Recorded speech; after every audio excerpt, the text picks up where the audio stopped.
swallow away from the microphone. Yeah, I'm just sorry. Yeah. Okay. We should be back up in a second. I'm just keeping an eye on the actual YouTube to confirm it. Do. Well, while you're doing that, I made homemade coconut curry chicken tonight. Yummy. It was so good. So good. Coconut curry is like the best. So Yeah, it's and like I was doing all of the seasonings, separate and everything, and man, the flavor, like I could drink that soup or that broth or whatever, the sauce. It was so good. it's so good. I had over some white rice, white rice, and then some naan bread. And naan bread is so good too. Agree. Yeah, What non-bread? What's the brand? Yeah, we're talking. I think it was Stone Fire, Stone something. Oh, okay, that the flavor of that's good. Yeah, it was a Costco, like a big box of bread from Costco. Yeah. Uh, yeah, I made it in the crock pot. It was super Ooh, easy to nice. make. I love me a good crockpot meal. Oh yeah, it was great. I prepped everything in the morning this morning, and then I had my grandmother turn the crock pot on at noon so that it could cook for like 5 hours, and then be essentially just ready when I got home. Oh, that's awesome. Yeah, Good teamwork. Good teamwork. yeah. Although I did last night, I bought one of those Amazon Alexa plugs, like those Wi-Fi plugs, Mm. so that I can like control the crock pot from work. I could be like, all right, turn on at this time, and then or turn off at this time, so I don't have to bother her. I didn't know that was a thing. Yeah, I mean I had one, but I lost it. But yeah, it's a little plug that goes on in your outlet, and then that connects to your Alexa, and then on your app and the phone you can like turn it off and on as long as you're connected to the internet. Wow. Pretty neat, yeah. Yeah, that is kind of cool.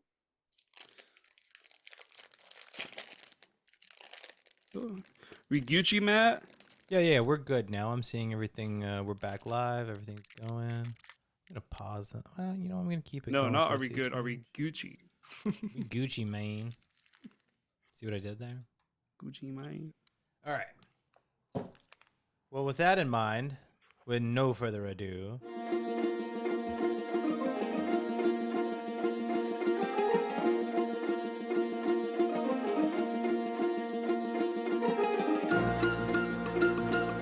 aha! I knew that was gonna screw it up.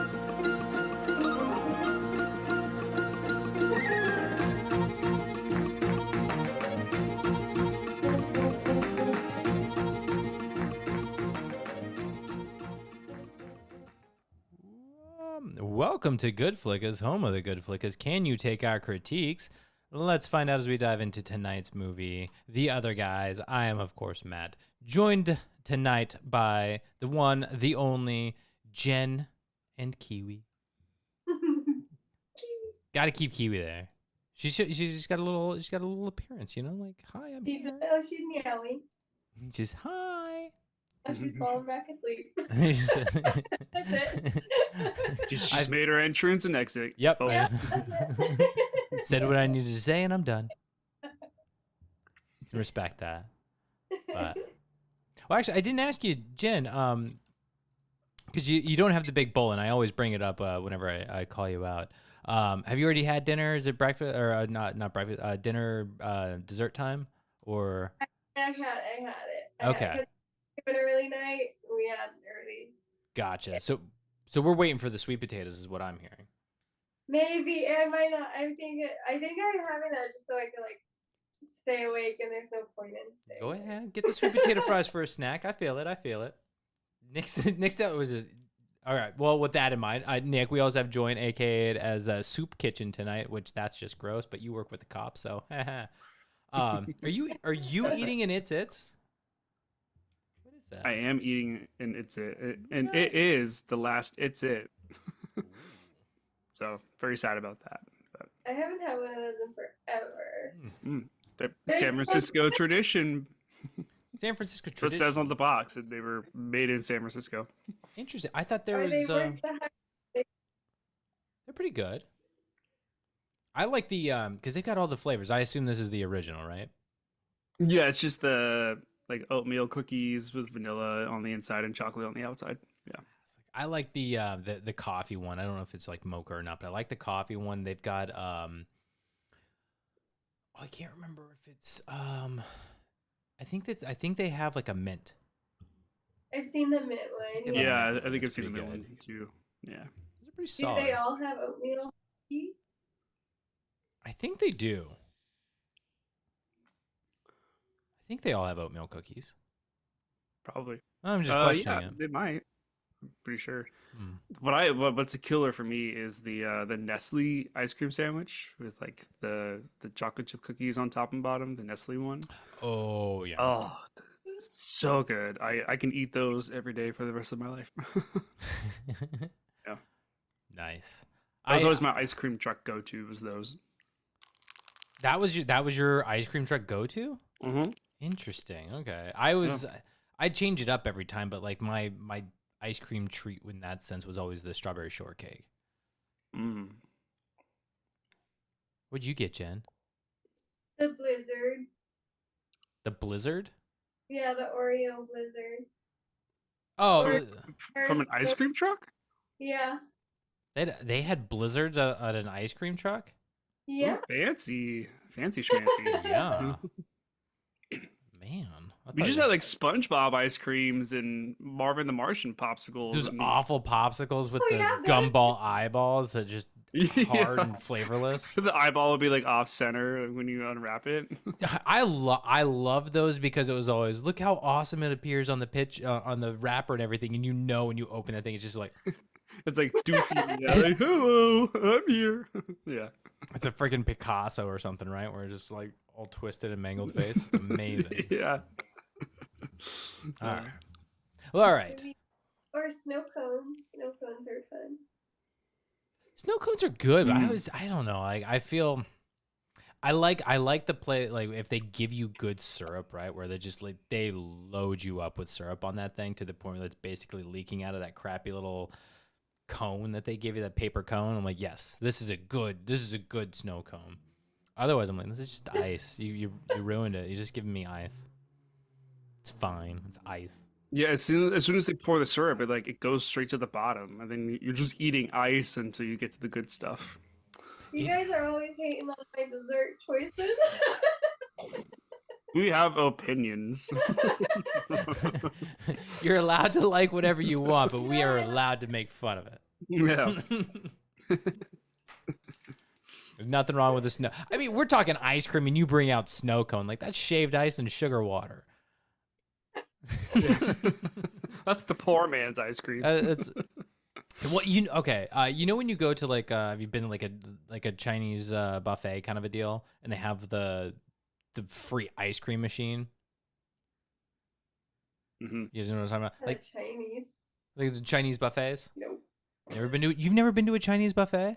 Yeah, there's one right next to me. I'm talking about there's one right Jen. next to me. Oh, you know what, Jen? No. Knowing how healthy you are, don't go.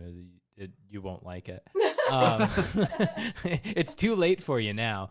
But the buffets were the best. But almost everyone that I've gone to has like that free ice cream machine where it's just like, yeah, go load up on dessert and just ice cream. But the ice cream was never ice cream. You would think it would be like a soft serve, but it always had like ice crystals to it. So it was like, I called it ice milk is what it felt like, or it wasn't quite ice cream. It was a little crystally, and it felt like, yeah, it's not quite right, but it's still good. I mean, I'm not think I not ever had that complaining about thought. free ice cream. But Yeah, I don't know if I ever had that thought with the ice cream. I just thought it was like normal soft serve. I mean, maybe it was at the places you've gone, but it's lower quality at the ones I've been to.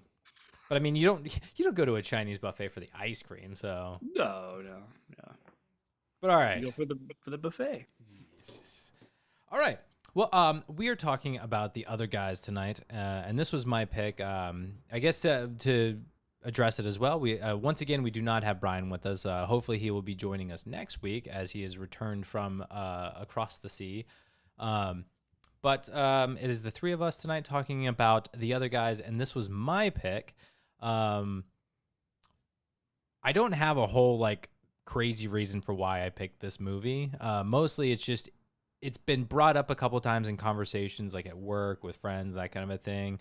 It's been a long time since I've seen it. I saw it was on streaming, and I was like, I really want to watch this movie again. I really want to see this again. I know how funny it is, but I have not seen this movie in a long, long time. So that's really it. I just kind of wanted to revisit it, get reacquaint myself with this movie, and if I'm being really honest, I wanted the TLC references. That was what I was really looking forward to watching this one. I wanted the TLC references. But yeah, like I said, no crazy big reason behind this, no deeper meaning for that I was searching for. Although within my research of writing down the few little fun facts that I did, which Nick, I don't know if you looked up fun facts. If you did, fantastic, because I did. Sweet. I did not get many. That's what I was doing before you got on here. I was like, I'm chatting with Jen and I'm writing down whatever fun facts I could come up with real fast. So I'm glad you got something. But within that, seeing the fun facts, this movie was released on my birthday in 2010. So it's connected to me in a very deep, meaningful way. That's a good flick of fun fact. Yeah, it is a good flick of fun fact. How old were you in 2010? Oh, God, math. I would have just graduated. I think it was 18. I would have turned 18. I'm trying to. No, because I was like 16 or 17, probably 17 in 2010. Oh, so you're older. That's like 2 or 3 years older than me. I'm trying to do. I was born in 91. Because 93 to 2010 is 17 years. I'm trying to think. So you're like you're probably 19. I don't know. I think it was 18 because like now you're really making me have to do this. You were 18 going on 19 in August. 20. I was 19. I was 19. I turned 19. I turned 19 when this movie was released.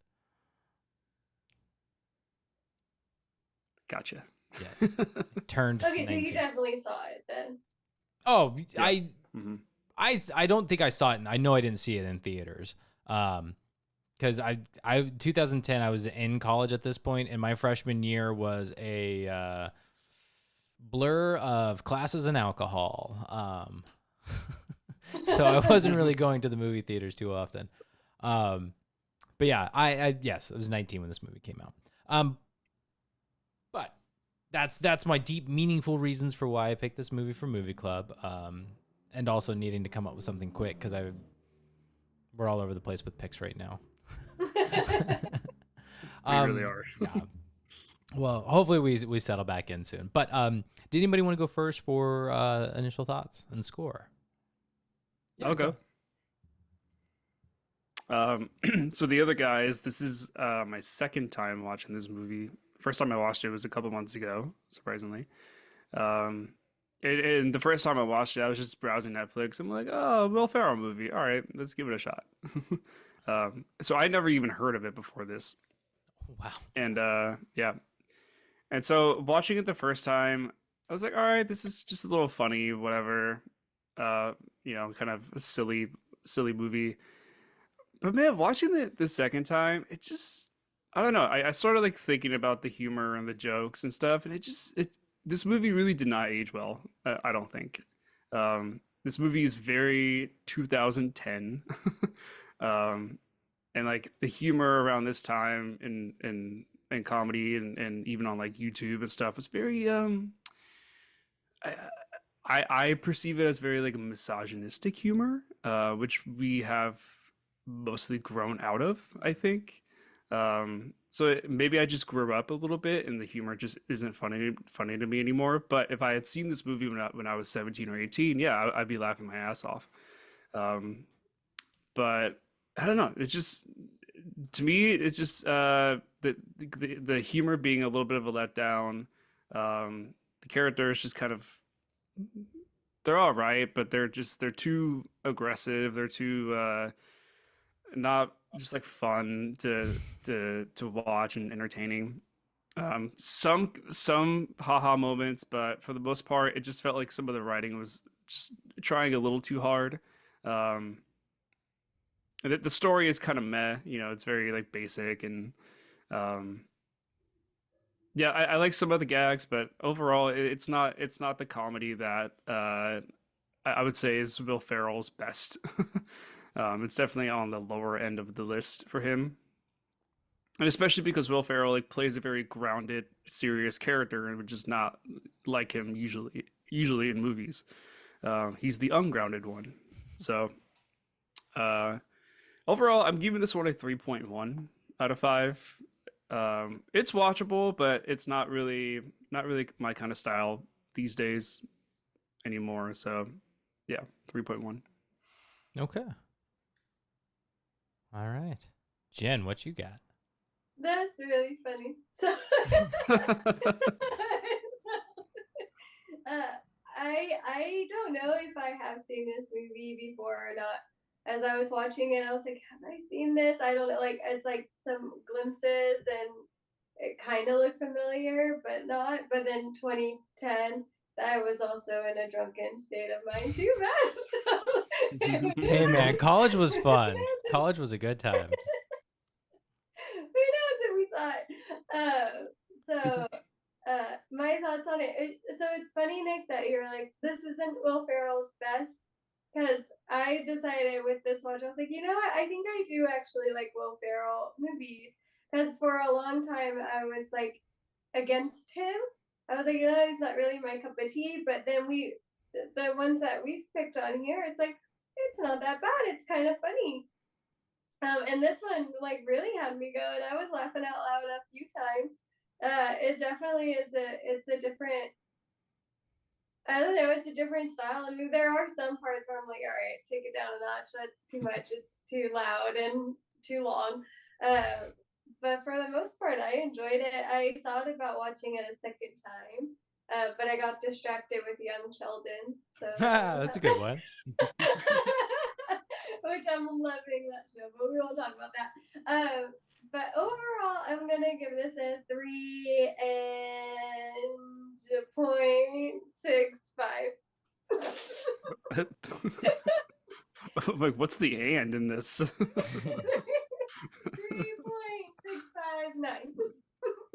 3.65. So it's 3.6 what? 3.659. Okay, which rounds up to 6, so that's a 3.6. 3.66. Hold on, I'm going to put the official one there just so. Okay. Nick, what were you again? It was 3.1? 1, yeah. I just realized I totally forgot to do the rating section. Hold on. No, good. All good. Okay. So, Jen, I kind of had like the same vibe as I was watching this, or I was having this realization. I'm like, I don't know if I've ever actually watched this movie all the way through, or if I've just seen parts of it, watched it on TV, and that kind of a thing. So it felt a lot like I was watching this for the first time. And I really enjoyed it. I found myself laughing out loud a lot. I thought this was really funny. And I gotta say, Nick, I can agree with you in the sense that with the language of things where they're talking about, you know, calling each other queers, and I think they probably say the other F word, and like I things that are no longer appropriate to say. Like I'm with you. Like we've kind of grown past that, and we don't really need to say those things. But for the most part, I thought this humor was incredible. I thought, surprisingly enough, I thought this movie was brilliant. I thought it was really smart with what it did, especially for what it was talking about and how it still kind of applies to what we're dealing with right now, about, you know, billionaires doing what they can to continue being billionaires and screwing over the little man. So I thought a lot of this story was still applicable. I thought it felt very real. And I loved that they created these characters that are in some ways very grounded and realistic, but in a world that is outlandish and ridiculous. I mean, these are two regular cops that are basically trying to be action heroes in a world where you can't be an action hero. That's the whole point of the beginning of this movie. So I thought this was brilliant, and I thought that they did a really good job of coming up with a story that, when you really look at it, is kind of a boring buddy cop movie and what they're doing. And it's why Wahlberg's character is kind of like, it's drug dealers. And it's like, we're not dealing with drug dealers, dude. Like these are banks and it's money. Like that's the big problem that's happening. You're like, it's not a sexy bad guy is what's happening. It's like it's not the appealing thing that you would typically get from these buddy cop movies where, you know, they're moving billions of dollars of drugs across state lines, kind of a thing. So I thought it was really clever. I thought it was really smart what they did, and it kills me watching these guys where they are, especially Will Ferrell, who's playing like, again, the straight laced guy, right? He's supposed to be such a normal dude, but surrounded by just weird things like his connection to beautiful women, how he treats his wife, all of the things. It's just like, how are you doing this? But they're playing it straight. And that's what I think is so funny about it. Wahlberg's reactions to the stuff and vice versa. It's hilarious. So respectfully disagree with you, Nick. I think this movie is hilarious and it totally holds up. So I really like it. And I gave this one a 4.25. So I really like this one. I think it's really good. Definitely, I'm surprised I don't own it. If I do, I'd be even more surprised because I didn't bother to look. But I don't think I do. But I'm gonna own this one. I would love to have been able to get to the special features and see some of that stuff. To chime in for some fun facts. Yeah, I really enjoyed this. I thought this was a lot of fun. All right. Any other initial thoughts before we drop? I mean, I have one. It's nothing like against you guys or anything. But the thought that I had was, you guys have seen Brooklyn Nine-Nine, right? Yeah. Okay, Jen, you have it. So, you know Hitchcock and Scully, Yes. right? The other guys. Yes. Do you remember the episode where they essentially like do their backstory of like how they were, you know, like they were these like badass dudes. They were the top cops. Yeah. I really wish this movie had done something like that, but like in movie form. You know, because I just remember that episode of Brooklyn Nine-Nine being like, wow, like I have so much more respect for these guys. You know, like they've been shat on this entire show, and then to like see the backstory of how they got there, I was like, okay, like that was really cool. You know, I just feel like this movie could have made it more fun. You know, I don't know. Go ahead, Jen. Yes, Jen. While I was watching it, I kind of like, I know like they were showing a buddy cop thing, but to me, I thought that it was like a giant spoof movie on all the buddy cop movies that they were doing. I agree with you. One of the things that I was kind of seeing. They were making fun of, what was it, Jen? I thought they were making fun of like cop shows or even like cop movies. Like they just, that's why it seems so over the top in some areas because they were trying to make fun of it. I think that was the feeling I got. Yeah, I agree with that. Yeah. One of the things I was seeing in the like interview that I was reading with the director is like that's kind of what they did, was they were like towing the line between this being like an original movie and a spoof. It's not quite a parody, but it's definitely making fun of the tropes of those types of movies, as action movies. And I guess one of them that they pulled a bit from was like Lethal Weapon. Which I could totally see, because Lethal Weapon on its own is pretty funny. So it's got those vibes for sure.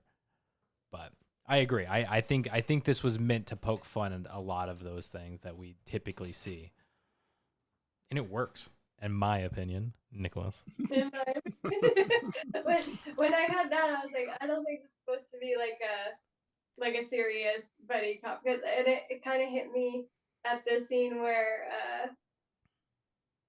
where Will's character was like sharing his past, like about being a pimp, and like, and then it's like, yeah, so that was like the heartfelt moment, and it just like is shut down. Like there's no emotional like connection whatsoever. Like that part was hilarious. I didn't say that like this entire movie sucks. I just think like a lot of it I just don't think is funny No, or just funny anymore. that is fair. That is fair. We'll get you to think it's. We're gonna bring out your inner child today. We'll get it back. We'll get it back. God, I know we're jumping. Immediately gets defensive. Yeah. I know we're jumping scenes, but Restrain like, yourself. Nick. Restrain yourself. after But don't let them shit on you either. there you go. Stand your ground, Be sir. balanced Stand your in this ground. Balanced world, Matt. Yes. Well, and it's not often that we don't sync up perfectly, you know. I know. Yeah, this is probably one of those times where we just respectfully agree to disagree. You know. So. I accept that you're wrong, and we move forward. And I accept that you're wrong about being wrong about me. Right? I don't know. I feel the double negatives, but You just like called yourself wrong, Nick. it feels like it. Well, the opposite of that. The opposite of what I just said. Because they don't know that we know that they know. But you don't know if I'm wrong. If I think you're wrong, that I'm wrong. Yeah, I kind of. I don't. Right. I don't want to jump into the scenes and stuff, but like, all right. Well, hit it. Where is it? Hit it. Fun facts. Fun facts. Sit your butt down, cause in town. Not in fun town. Facts. Fun facts. Here we go now. So let's talk about fun facts. Fun facts. I got the Brian. I didn't think to bleep the butt this time. Sit your ass down. Aggressive. All right. I love it. Hold on, one more time, because it just makes me happy. It just makes me so. I'm no bleeps this time. I just want to listen to it through. Fun facts. Fun facts. Sit your butt down, cause Brian's in town. Fun facts. Fun facts. Here we go now. So let's talk about fun facts. Yeah, man. Seriously, dude, you came in strong with this one. I don't know how you're gonna top yourself in 2026. Where's my Grammy? Your Grammy. Where's my Grammy? We should hold our own Grammys at the end of the year. There's got to be like podcast awards, right? Oh God, it's called like the Streamy Awards or something like that. That sounds weak. Streamies. Yeah. The Streamies. We can do better. All right, so today is October 27th, 2025. The Other Guys is currently streaming on Netflix, which is where we watched it. Oh yeah. The director is Adam McKay. I'm sure Matt probably knows a lot more about him than I do. I mean, if you've seen a Will Ferrell movie, you know about Adam McKay. Is Adam McKay like the director for Will Ferrell movies? Well, so I think what I was reading was the two of them actually partnered up to create a production company, which is I think it's the Gary Sanchez production or whatever that you see. Oh, that was the first logo that popped up. Yes. Yeah. So that's with them. like the gun and the coffee. Yeah. Yeah. So that's them. Yeah. And I believe this was the fourth collaboration between Adam McKay and Will Ferrell. So they've definitely worked together before. I'm trying to pull up his directing credits real fast, because like I said, Yeah. So I could probably pull up Letterboxd and do his top 10. Let me pull up Letterboxd to do the top 10 since that's what we really like, right? Yeah. Because I mean I've heard the name before. I don't know much history. Oh, you know him. You know him. You know. Right? Okay. Awesome. So I've got his top 10. It doesn't actually look like he's got a lot of directing credits. According to IMDb, he's got 23. There's even less on Letterboxd, but not a big deal. So do we want his top 10? Yeah. Cool. So 10, it's actually a short, but it is a collaboration between Will Ferrell and Adam McKay. Are you guys familiar with The Landlord? Probably not. So the Landlord is a really funny clip, and like I think it might have been what kicked off Funny or Die. I'm not sure, but essentially it's Will Ferrell is breaking down, is like having a terrible time, like he's struggling, but this little girl who's actually like his neighbor's daughter or whatever in real life is his landlord, and it's this tiny little girl. She's probably like 2 or 3, and she's just saying, "Give me my money," and she's like, "Hey, calm down," and she's like, "Give me a beer." Like she's saying such random things. She's swearing at him. She's getting really profane, and he's just kind of like feeding off of it. Like it's very much improv because it's a small child saying stuff that they're kind of goading her to say, and him just responding. So it's really funny, but check it out. The Landlord, Will Ferrell. You'll find it on YouTube, I'm sure. Just a silly little thing. Okay. So that's 10. Number 9, Anchorman. Yeah. So now we're really getting into his Will Ferrell stuff, which I believe Anchorman, and a few more of the ones that I think everyone that I'm going to say that has Will Ferrell in it is their collaborations. So 9 was Anchorman, the Ron Burgundy story. Number 8 is Anchorman 2. I think it's The Legend Continues. I can't remember what the subtitle of it is. Number 7, Talladega Nights, the Ricky Bobby story, or the Ballad of Ricky Bobby. That's right. 6 is Vice. Ooh. Familiar with this one? I haven't actually seen Vice.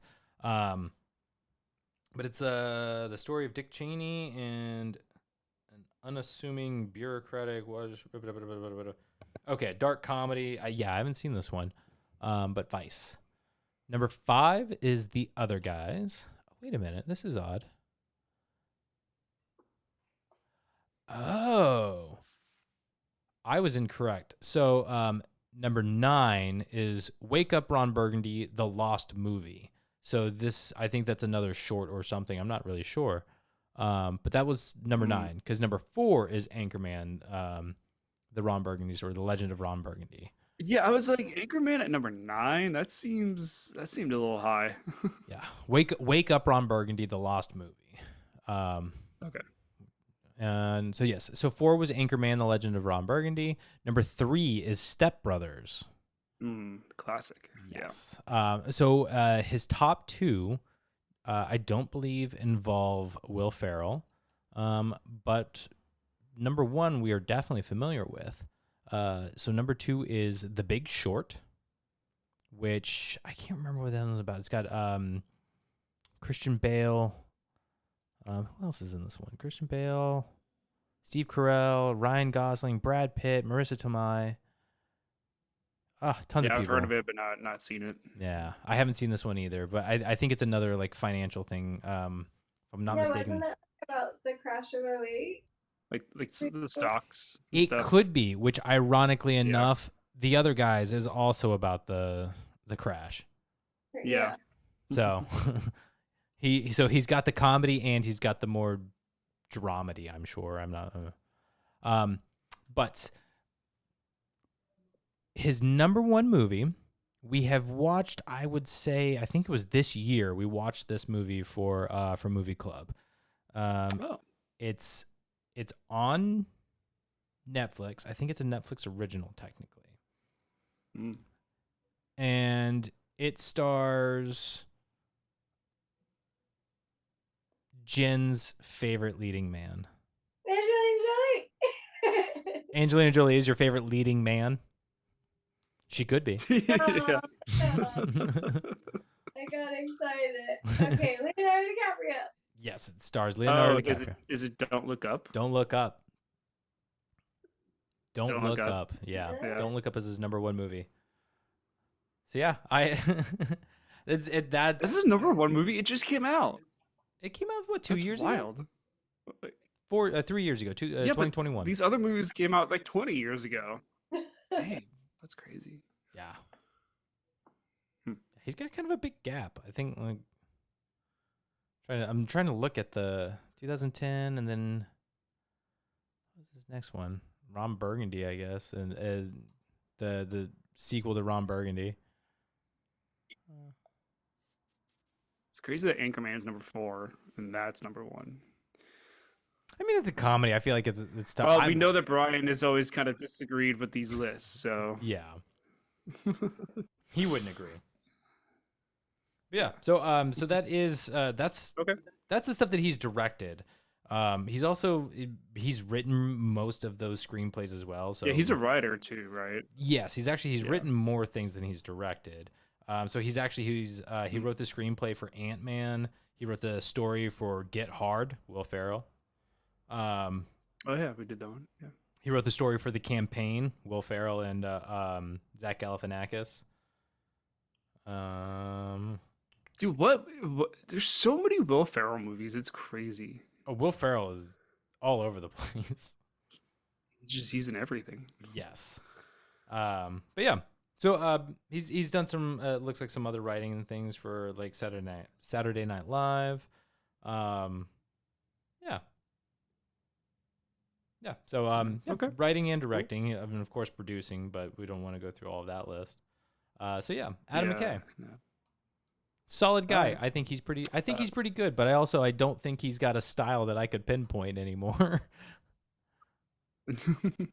Yeah. But yeah, so budget was between 85 and 100 million. And then 92. roll. What's that? We'll say 92. Yeah. Sure. Did you want to say what today's date was? The 27th. That was the first thing I said. Did you already say that? We've been stuck on Adam McKay for so long. I forgot that you gave the date of. And Yeah, all that was that good literally. stuff. I said that right before we did. Wow. Yeah. Okay. All right. Well, let me shut up and let you do your thing. It's okay. I forgot the director the first time I was doing this, so yeah, it's all good. Call me out. The worldwide gross was 170 million. So it did about 90 something million domestically, and then like 70 or 80 internationally, something like that.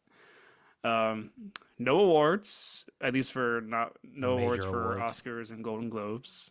It won 3 awards for award ceremonies that I'd never even heard of, so I didn't even bother writing those down.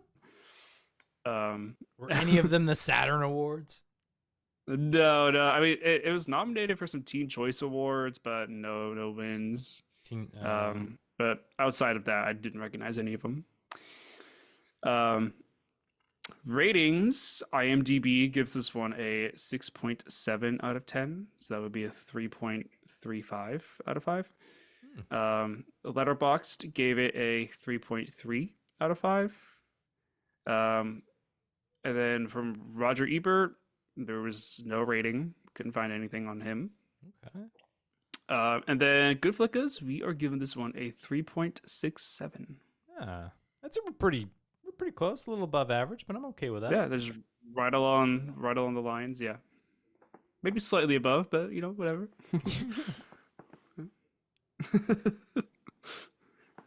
I was looking up their awards and stuff that you were talking about. Yeah, there's one called like the ASCAP Awards, and I was like, I don't even know what that is. Yeah. There was the Alma Awards. I don't know what that is. Yeah, I mean, really, like you said, there's nothing major. Like some of these, like just random ones. Yeah, some of the I think the category ones for Teen Choice were like best hissy fit award or something. I was like, what? You okay? I've got it pulled up so I can tell you what the nominations for Teen Choice, because those are just fun. It's yeah, they're kind of ridiculous. It's five nominations for the Teen Choice Awards. You had choice movie chemistry between Will Ferrell and Mark Wahlberg. Choice movie hissy fit, Mark Wahlberg. I'm imagining that's probably the Peacock rant. Choice movie actress in a comedy, Ava Mendez or Mendez. I was saying it wrong and it's confusing Jamie. Mendez. Choice movie actor in a comedy, Will Ferrell, and choice movie for comedy. But yeah, the hissy fit, like, oh my god, it's got to be the peacock bit, right? Yeah. That was the gift I sent in the chat. It's so good.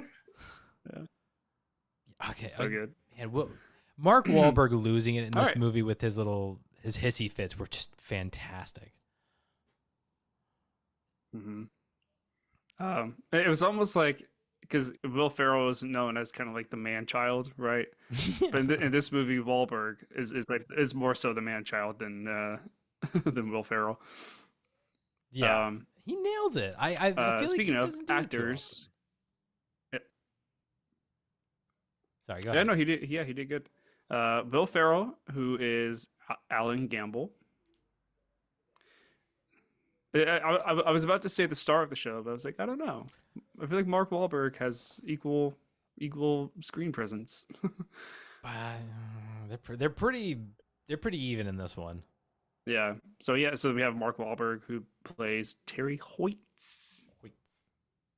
I really like that last name, Hoyts. It's just fun to say, Hoyts. I've got to say, for like their last names, when you've got a buddy cop anything or partners and that kind of thing, you've got to have two names that sound good together. And Gamble and Hoyts sounds awesome.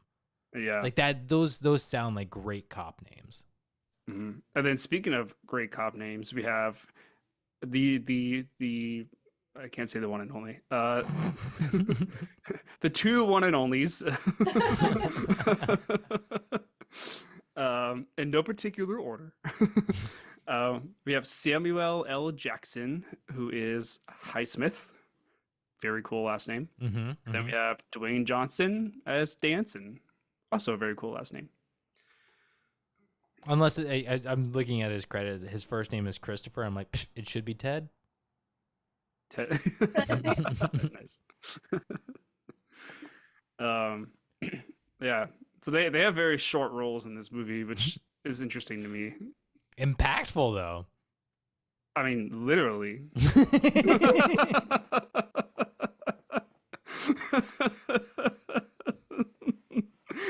Sorry, you watch right into it. I know. Hey, man, I set it up. You knock it down. Impactful. They certainly make an impact. Oh boy, no bushes were harmed in the making of this movie. Oh man, we'll talk about that scene for sure. And then we have the lovely Eva Mendes, who plays Sheila Gamble, Alan's wife. Alan's gross, ugly wife. She's fine. She's plain. She's fine. She's fine. Oh my god! See, there's so many great bits of this movie that I can't wait to talk about. Hopefully, it's the stuff you still found funny. Oh yeah, for sure. Yeah. And then the last one, main one I typed up here was Michael Keaton as Captain Gene, or just Captain. Yeah. Sorry again. To me that felt like a relationship that they didn't explore too much. Like it's clear that Gamble, what is it? Alan is Will Ferrell's character. Because Alan. It feels like Alan and Gene. Alan Gamble. Yeah. Alan Gamble. Yeah.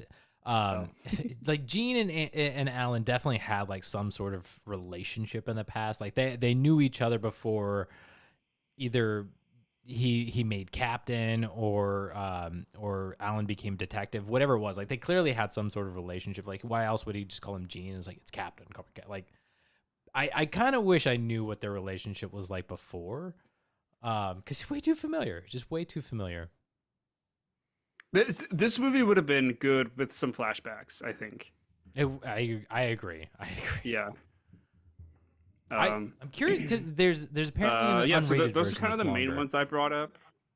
Oh, I'm sorry. I'm saying there's apparently an unrated version that's longer. I'm curious if it has those kind of things. Oh, interesting. Okay. I mean, I have a couple of fun facts about stuff like that, but yeah. So those are kind of the big ones. But I wrote down some personal ones that I like, more like cameo type of actors. I'm sure Matt, you wrote them down too, but I'll So kind many of in this movie. list the ones I have. You have Rob Riggle. Woo! Yeah. And then his buddy cop in this one is Damon Wayans Jr. Woo! Um, It's Coach. and like them on screen it's very very funny because this is the beginnings of New Girl as well, and like they're in that show. And speaking of New Girl, then you have a cameo in this one who the therapist Zoe Lister Jones, who plays Fawn Moscato. Like, to me, she's just Fawn Moscato. I had the same thought when I saw her. I was like, Fawn Moscato. Fawn Moscato, yeah. And then Ben Schwartz has a very very quick cameo. Yeah. John Ralphio. Yeah, John Ralphio. Yeah. Speaking of Parks and Rec, Yeah. the news anchor is played by Allison Baker. Oh yeah, I did notice her. Who Yes. oh god Mhm. oh god I'm blanking on her name because now I can think is Fawn Moscato, but Shauna Malwae Tweed. Oh, the actress's name? No, Is the Zoe Lister character. Jones? No. Allison Becker is the actress from Parks and Rec. With and Ben Schwartz. Ben Schwartz is John Ralphio. Ben Schwartz. Ben Schwartz. Yes. Yeah. Mhm. So yes, Ben Schwartz. Allison Becker, who is the news anchor in this one, plays the the reporter that Leslie Knope is always talking to, Shauna Malwae. And I always get the last name wrong because it's either Tweep or Tweed. Shauna Malwae Tweed. She always says all three names. Yeah, that sounds familiar. It's been a minute, but yeah. Yeah, she just has a recognizable face. Yeah. So those are kind of the ones I wrote down. Right? There's so many in this. I'm not gonna like dive too far into them. The quick one that I'm gonna say is Ray Stevenson, who plays Roger Wesley in this. So essentially the bad guy. I don't really know this guy from too much, but he died in 2023. But he was in Star Wars. He was in Ahsoka, and phenomenal. He was doing an incredible job before his death, and so just quick shout out to him. He's a phenomenal actor. Just did a great job. Steve Coogan, who is David Ershon, also in tons of things, a lot of comedies and stuff. He's absolutely hilarious. Bobby Cannavale, who plays Jimmy, one of the other cops and stuff. Recognizable face. You've seen him in all kinds of things. I'm going through because of course they don't put it into normal orders for anything good. Lindsay Sloan, who plays Francine, Terry's ex. I recognize her from a lot of things, but the first thing that I tend to think of now that it's like locked in my mind that it's her, she's Big Red in Bring It On. Haven't seen that. Okay. But some other like legitimate cameos in this movie, mostly during the basketball game. You've got Brooke Shields, Rosie Perez. Who else was there? It was Basketball game. when they go to when they're watching the Knicks. I think Tracy Morgan is there as well. Oh. How did you catch all these people? Yeah, I didn't see it.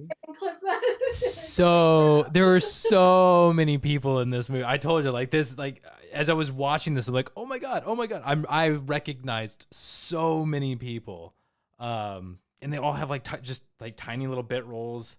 But yes, so I think that's going to be it as far as like actors and stuff that make visual appearances.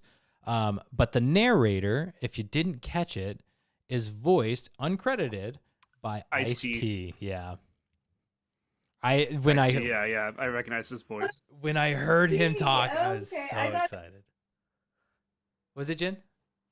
But he's in Law and Order, right? Yeah. Law and Order SVU, yeah. So Nano watches that show all the time, so I'm always seeing him. You know that voice. Yeah. What Yeah, were I you know saying, that Jen? voice. I thought it was Samuel doing the voice over, even though he like dies in the movie. I thought they just kept him being the voice. He could Like, have. he's like talking from the afterlife. Yeah.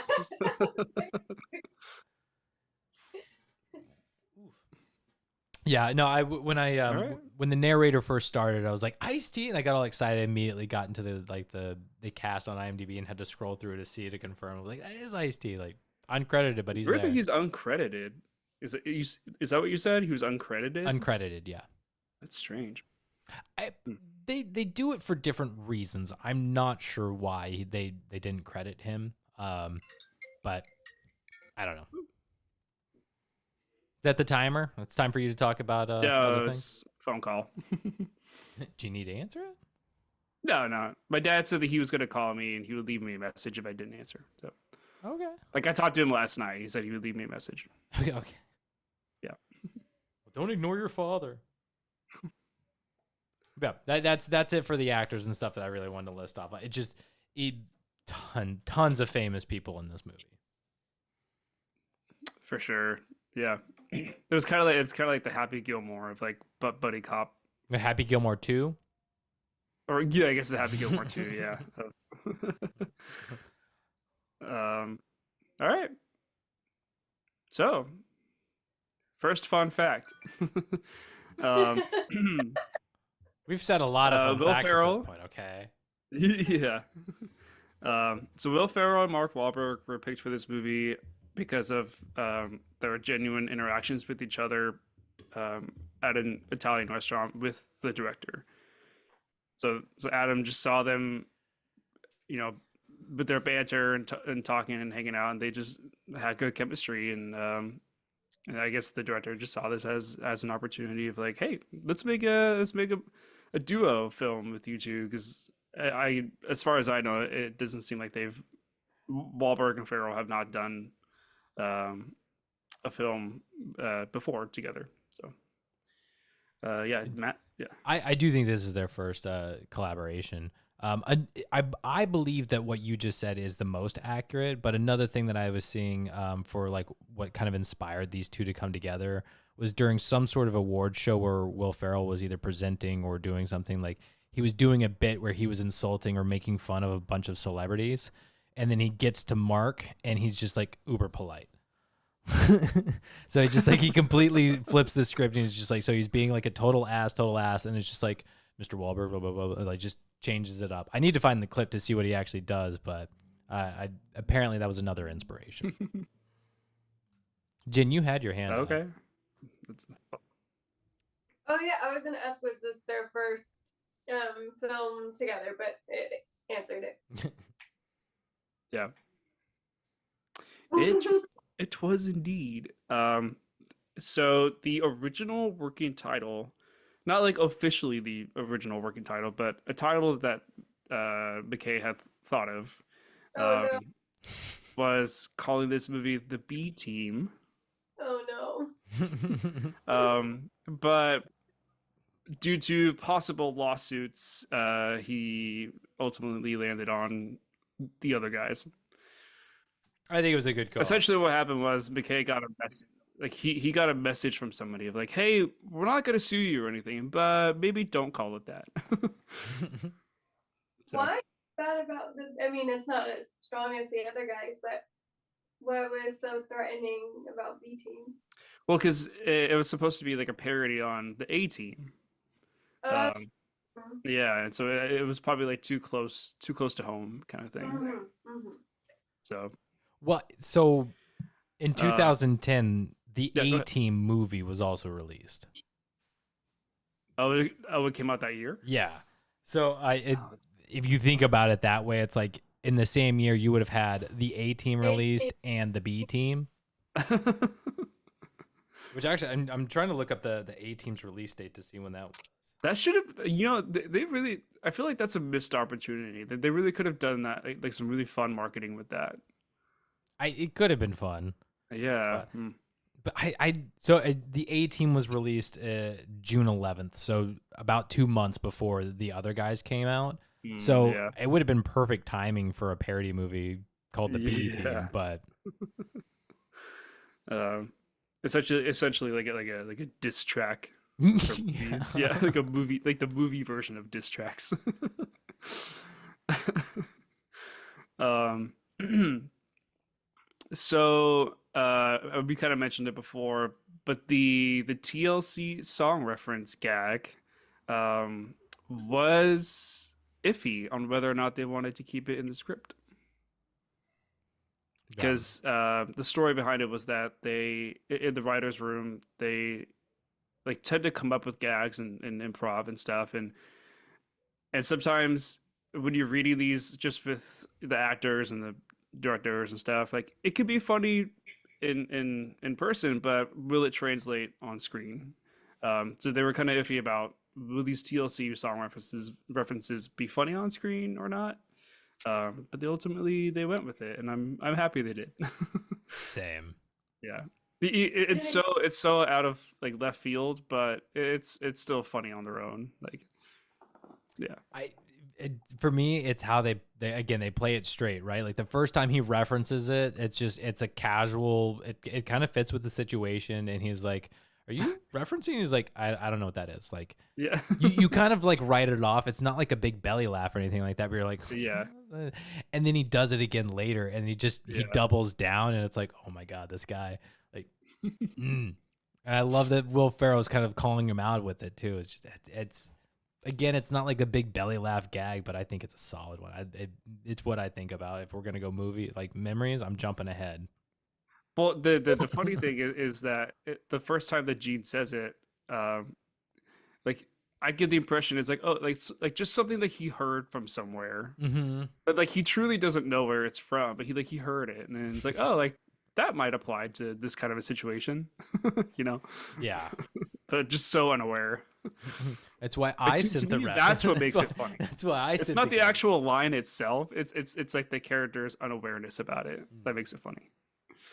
Well, it's something you could kind of debate, right? It's like up until the end. I mean, even still, maybe like he's just making a reference, but he doesn't know what the reference is. Yeah, like something that's so obvious to most people. Mm-hmm.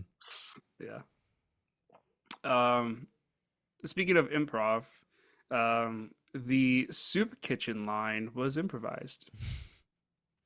I think it was Rob. Was it Rob Riggle that says it?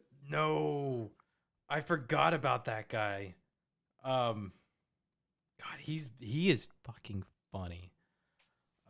He was. It was the scene where he's out on the sidewalk and he's talking to Mark or to Hoyts.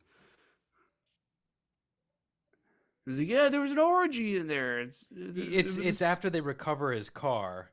Yeah, but it's the guy. Oh, God, I'm trying to. I thought it was Rob Riggle, but maybe it's someone else. It's Rob. It's Rob Hubble or Rob Hubel. Oh, a different Rob. It's a different Rob. I think. Yeah, that's funny. But to me, he's got one of those iconic voices. I mostly think about him as I'm gonna call him the con man in Bob's Burgers. But like he's kind of made a bit of a career of being like that guy that just sort of like he's like an infomercial person, but it's bullshit what he's selling you. Like a Billy Mays type. Kind of. Let me see if I can find like a good picture of the guy because I guarantee Rob Hubel here with the fantastic new product. There's a pretty good picture of him. Oh, that's who was in this movie? I didn't. Yeah, like I recognize him in that photo, but I didn't recognize him in the movie. That's weird. Well, he's got that tiny part, but like, it's so good. Yeah. Yeah. So yeah, that line was improvised. So this was a super interesting fun fact to me. the intro in this movie, we get the whole like wrecking ball in the bank, right? Yeah. So the original intro that was filmed, but was ultimately cut out. Um, and the whole thing was paid for and done was that they were gonna have um the break-in happen at the Trump Tower, Mm. and they actually got Donald Trump to play a cameo in this. Um, That's but I don't say they got. I want to say like it's part of Trump's like rule. If you want to film something at his property or whatever, he has to have a cameo. Which is why, like in Home Alone 2, he shows Yeah. up and like mhm. so that's the deal he makes. You can film it, but I get a cameo. Oh, interesting. Okay. Well, regardless of that, he still like had a part of some kind that was filmed for this. But they ended up cutting it out because it just felt kind of cheesy. That's ultimately what the reason they gave. So Seems about right. What? yeah.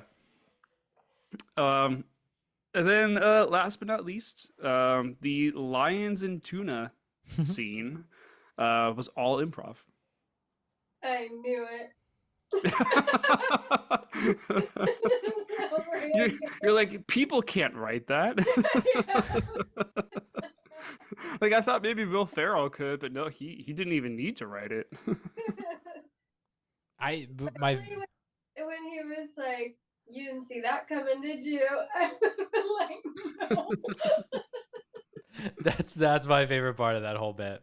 Yeah. I wonder if Wahlberg's like part about the whole oh yeah, the lion swimming in the ocean to get you. Like was that part scripted, but then Farrell's response was improv?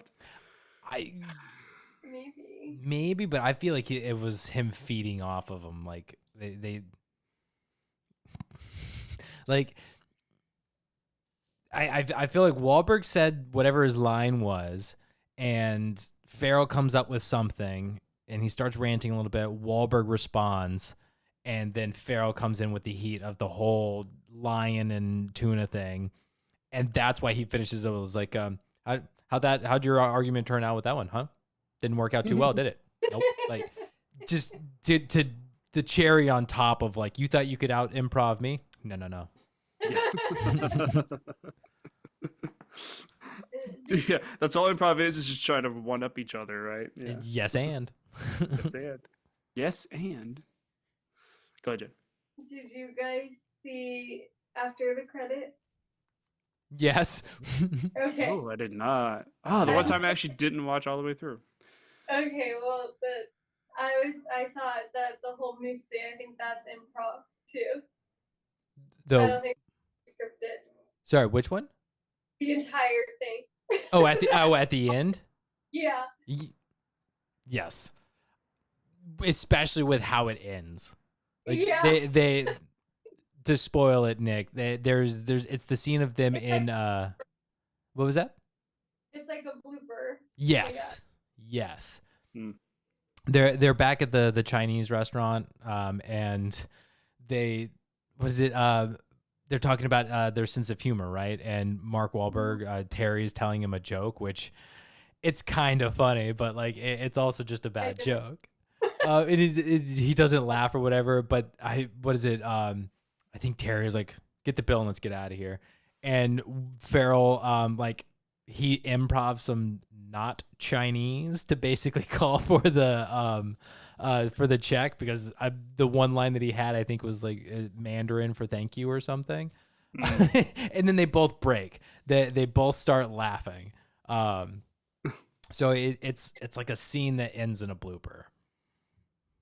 But like Farrell only had one line. Yeah, because he had the one line in Mandarin, and then he tried to like do a second line in Mandarin that was not at all Mandarin. It's not even close. It is so bad, and I think that's what sets them off, as they start laughing.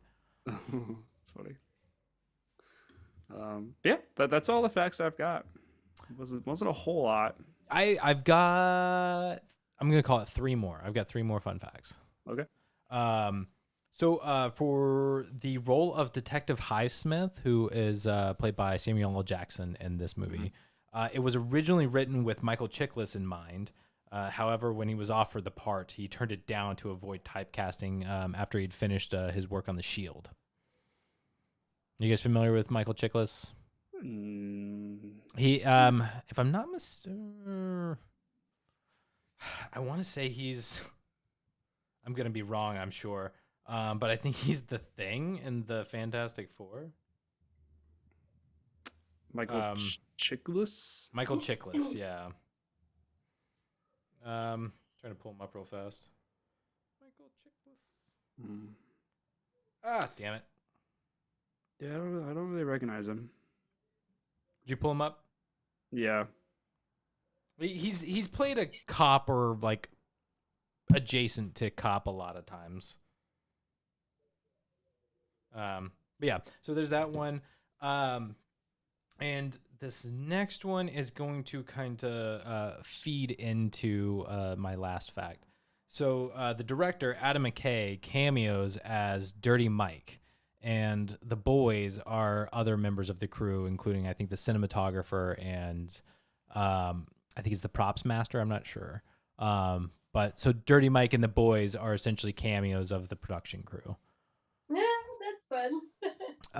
And the last fact that I have is in the adult league that I play in for hockey, one of the teams that we go up against all of the time is named Dirty Mike and the Boys.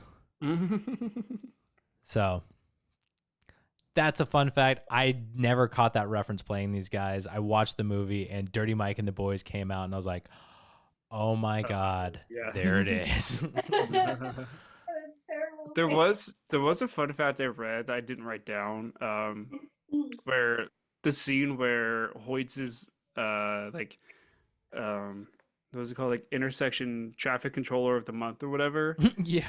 And then you see all the names. All of those names are people that are either graphic designers or like location people on the film. Those are all like real names of people part of the production.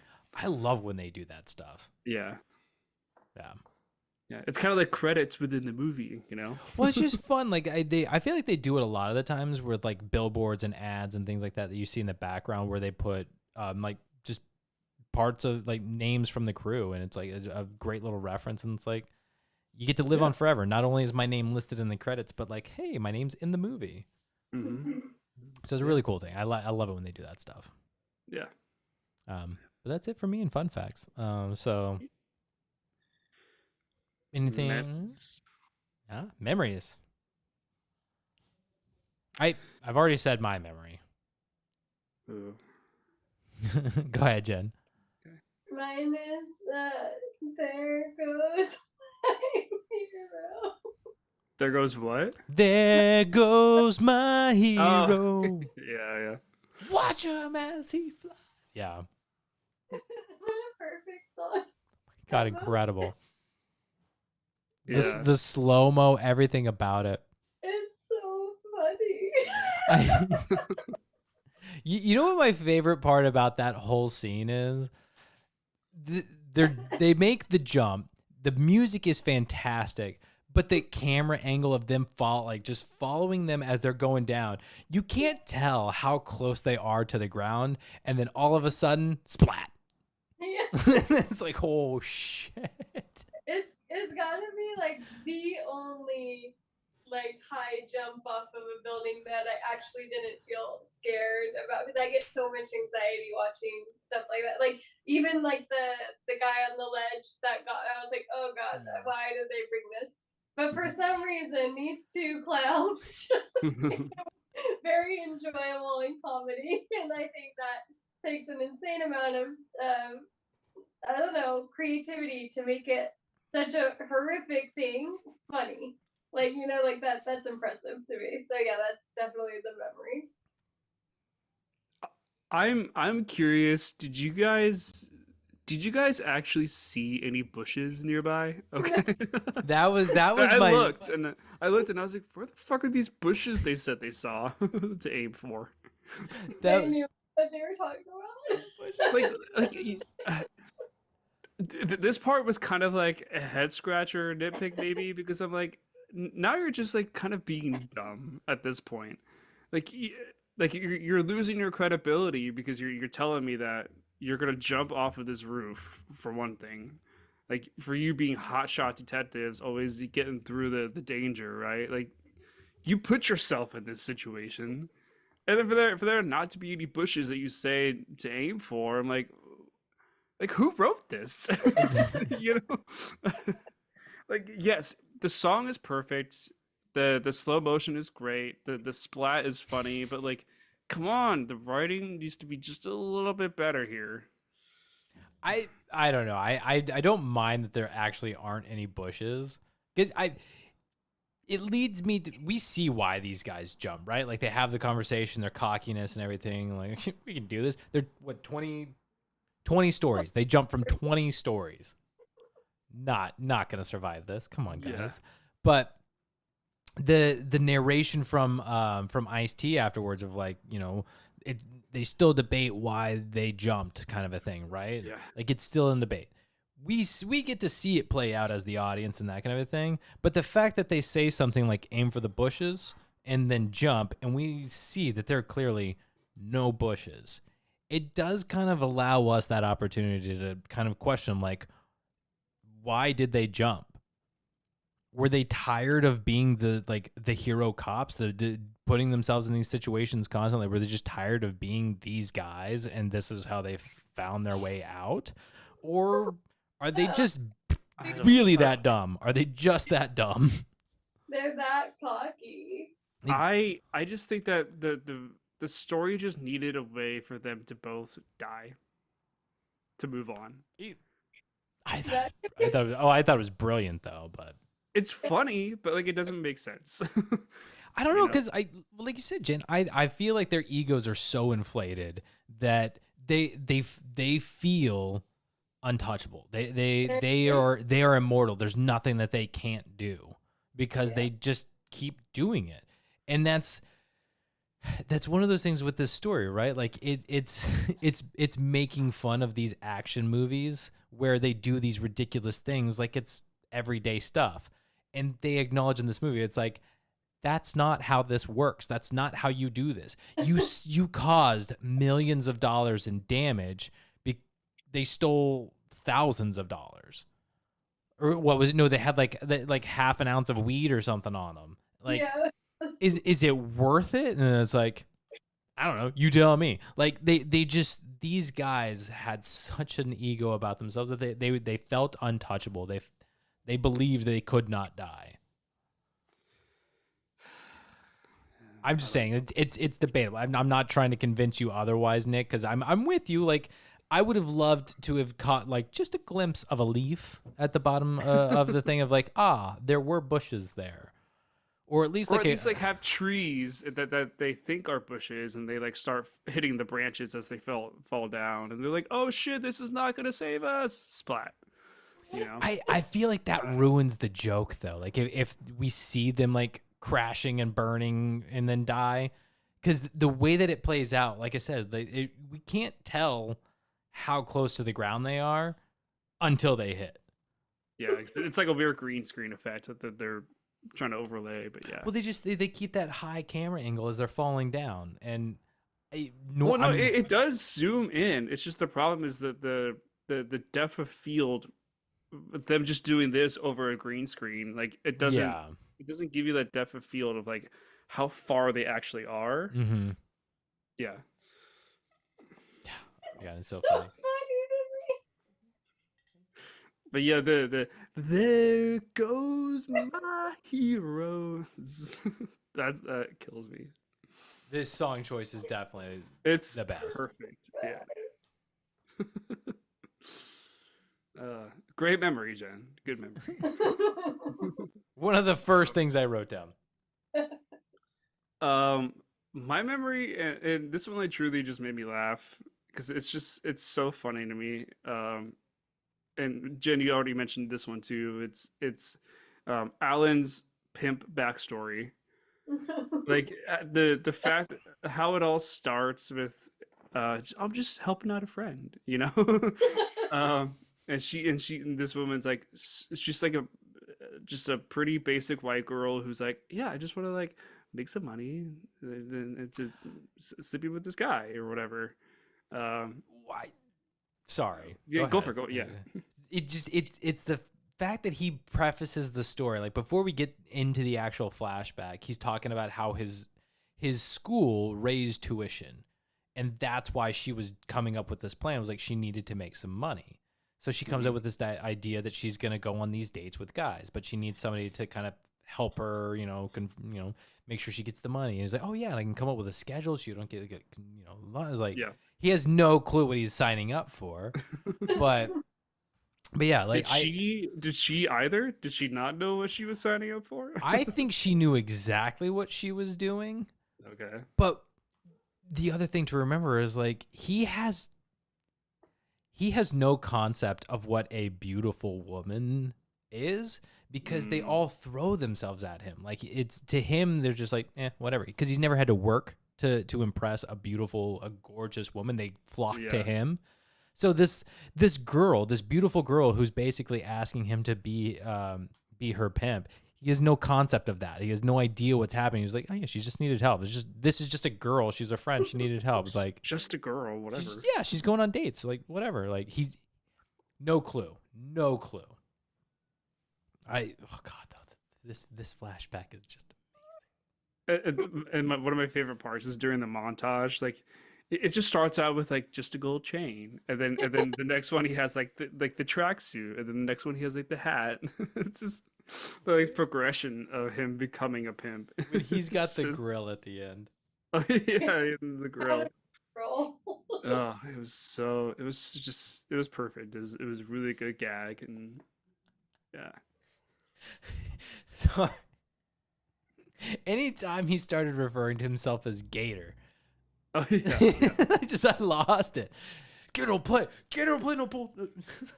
like that personality like slowly comes out. Gator does work for no bitches or whatever. Gator's bitches better be using Jimmy's.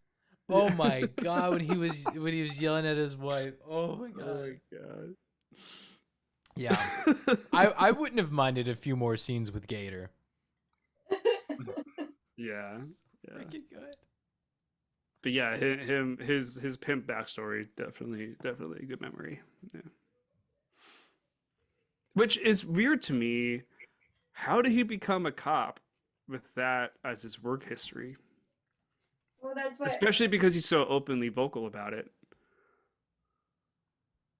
I mean, he's a former pimp. Like, I mean, he didn't go to jail for any of that, so he doesn't technically have a criminal record. I don't think they can necessarily prove it, but he was also turning himself in, like. But he was also in college still, so he was a student technically while being a pimp.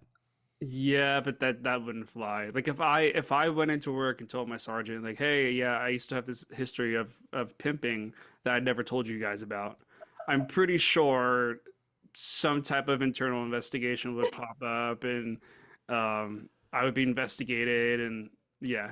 Will Ferrell in that suit with his glasses and everything, when he's the normal version of himself. Yeah. If he tells you that, yeah, I ran a dating service when I was in college. Are you going to question that? You hear, oh, obviously, this guy who became an accountant is, he was an entrepreneur. He came up with a business in college. Like, yeah, this is a real go-getter. It's not until much later he actively admits out loud, to us at least, that he was a pimp. Yeah. So I don't know. I think this is where that white privilege comes in, right? Of like, dude rolls into the police department and is like, yeah, I used to run a dating service in college. Not gonna question it. Like, or he doesn't even mention it. Again, he's in college. Like, where does his work history really begin? With the very first job, which would probably be out of college. No, I had to go back all the way to my very first job when I was 16. I mean, this is the Sacramento Police Department. They really care about the people that they're hiring. This is, Will Ferrell's working for the NYPD. It's a different world over there. It's a different world over there, man. Different world.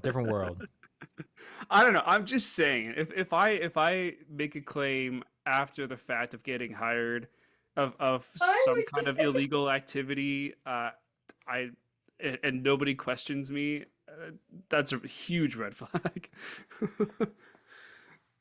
Just one day you have like your other persona come out. We'll call you Gator too. what is that? It's like, oh well, back in the day I was.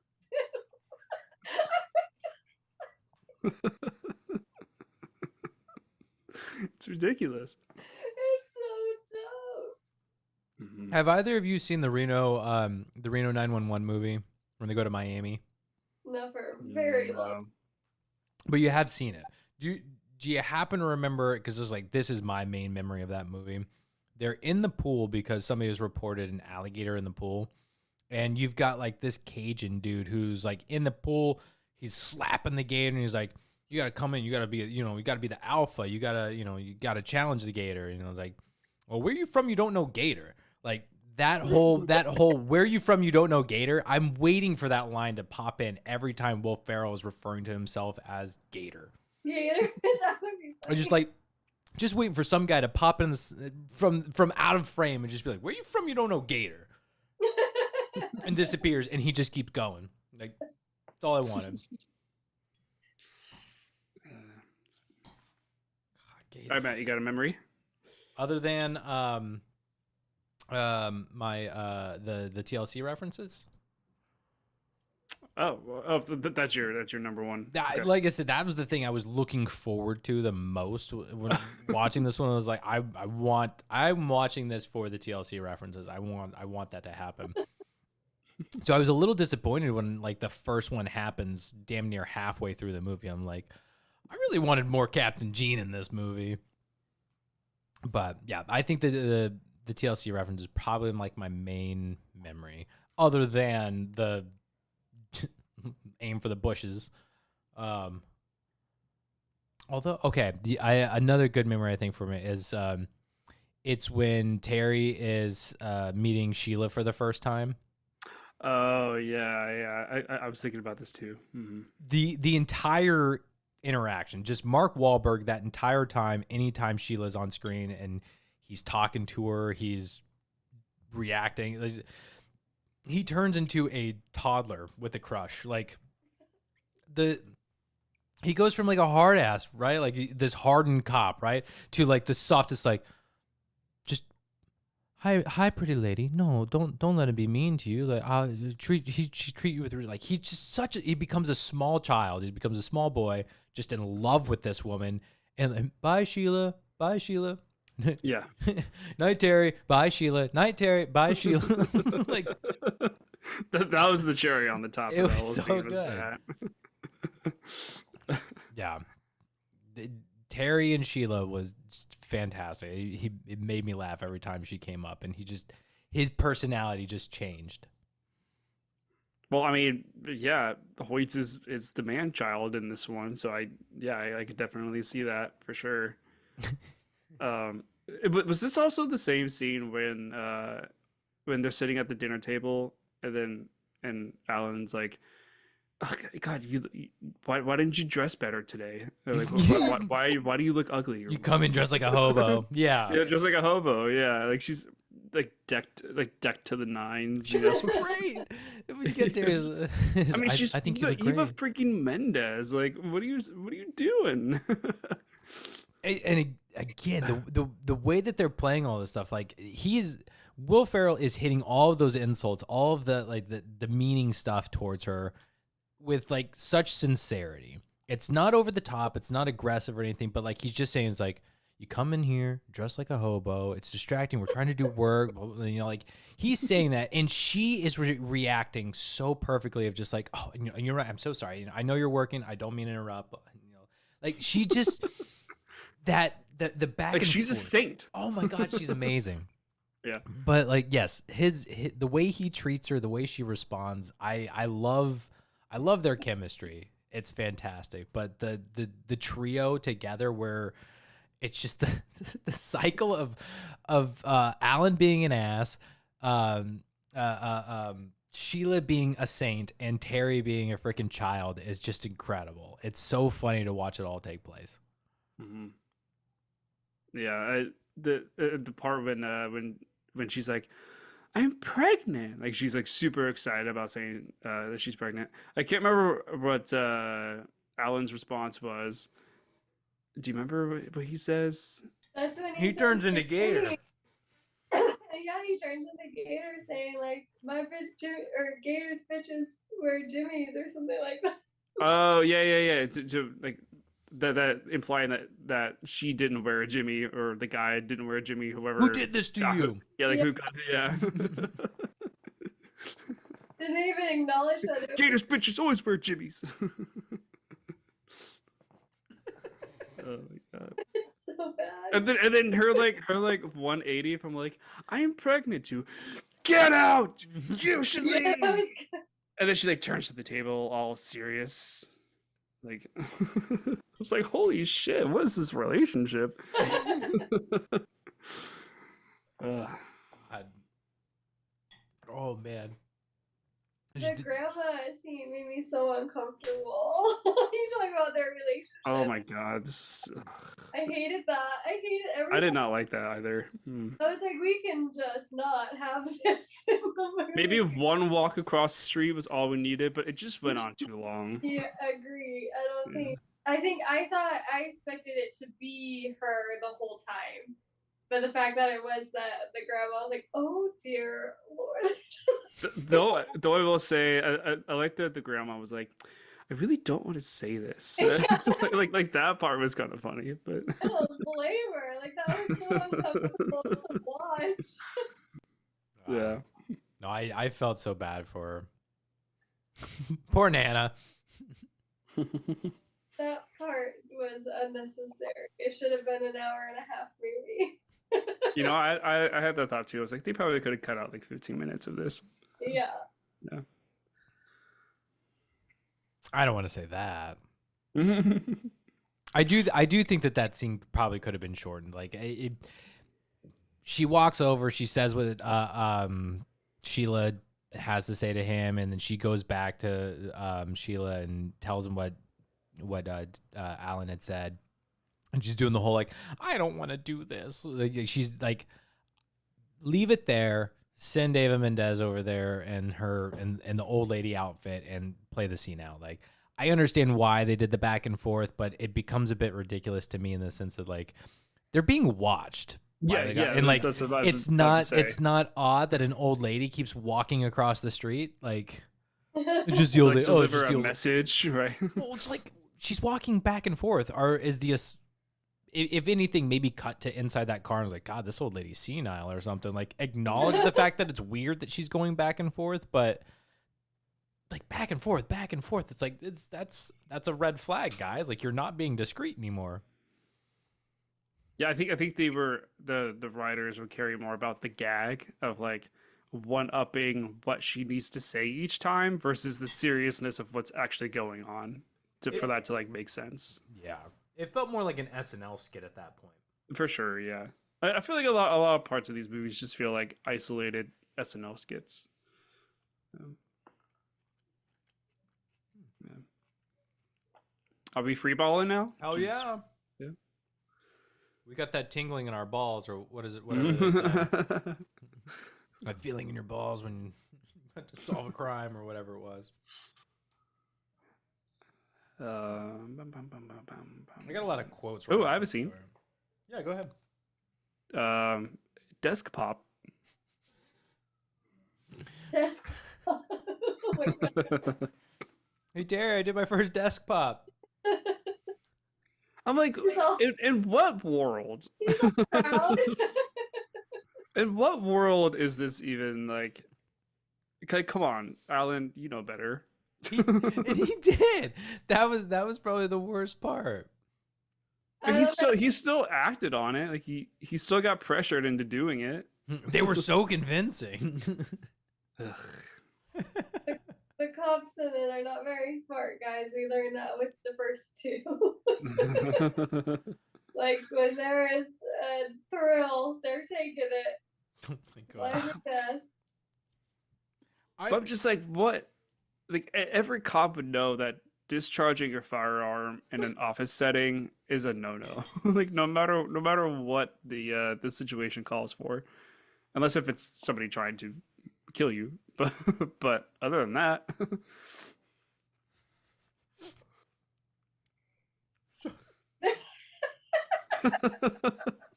I'm thinking about Terry like Alan does his desk pop. Everybody around him freaks out, rightfully so. yeah. And you've got Terry who comes in and he's just like, desk pop, what is that? And he's like, is that not a thing? He's like, hell no, that's not a thing. That's not real. Like he's so upset. But I can't believe Alan, like, oh my god. It makes sense for why they took his gun away initially. All I'm saying. And then he gets the wooden gun. I have a nitpick about that. I'm all for taking away his real gun, giving him the wooden gun, especially since he's like, it's a wooden gun, Alan. What are you gonna do with it? And he just pops him in the face with it, and like, he's like, ah! Like that moment is hilarious to me. It's like, yes, that is how you use the wooden gun. But then they take the wooden gun away from him. That I don't understand. Why take They away? gave him a rape whistle. But why? He didn't do anything to earn Coming losing out of it. control. What was it?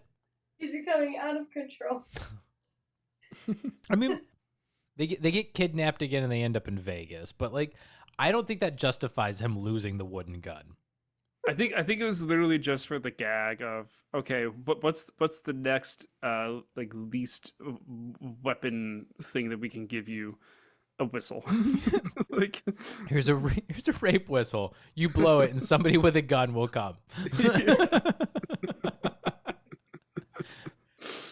Oh man. Oh god, what he uses it after the scene where the guy jumps. After he basically talks him into it. Oh my god. That was the worst suicide talk. Oh, look, he's flying.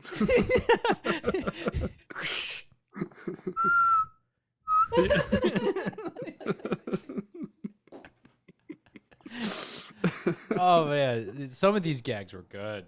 Yeah. But yeah, I don't think it's fair to take away the wooden gun. He was doing well with it.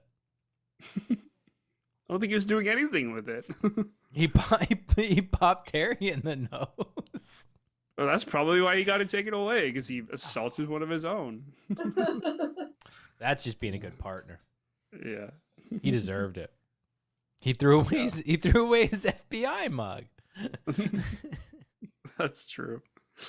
I really like the shot when like you see the mug get thrown out of the side of the car. Like they had to set up a whole camera on a helicopter just for that shot. Worth it. Yeah. I did really like the really quick moment of when Terry and Alan are in the office, and Terry's just ripping Alan a new one of like, you know, stop humming that song. Why do you like the shitty work you're doing? Blah blah blah. And then Terry gets up from his desk, and you see he's just playing solitaire on his computer. Did you catch that? Oh yeah. Yeah. Like clearly you're not doing your job at all.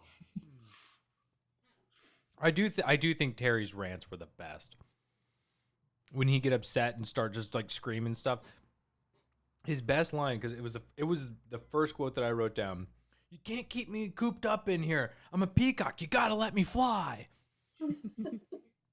When he said it the first time, I lost it because I was like, did he really say that? And then he doubles down later and calls same thing. I'm a peacock. You gotta let me fly. It's like, what are you talking about, dude? It just insane. Who identifies as a peacock? Yeah. If you do, good for you. But Well, that's kind of like a little bit of a more modern term now. And say like someone's peacocking, like they're trying to like it's kind of like chest puffing. Yeah. It's like the new term for that. Like like somebody's look at him, he's peacocking over there. He's trying to show off. Well, and I guess that totally makes sense for his character when you really think about it, right? Because he's trying. He's trying to get known. Yeah.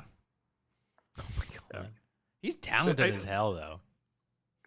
I do think it's funny when when Captain was like peacocks don't fly, and then Alan goes, "Well, they fly a little bit, about as much as a penguin." Yes, that was really quick, but I caught that. God, yeah. Well, so ridiculous. You do get the moment at the end, right? Where it's right before the credits. I think you've got the peacock who's flying, yeah. Like the computer generated peacock, yeah. Like that was a real peacock. Maybe. Oh, and do you think that the flares on those guns doing the freeze frame shot at the bar, like those flares are real? Okay. Which, by the way, another moment I really liked. Yeah. I've got a question for you since you brought it up. Yeah. I don't know because the bar. Okay. Yeah. Oh yeah, sorry. So yeah, but they went out for the night. Yeah. Okay. You're drinking with Terry.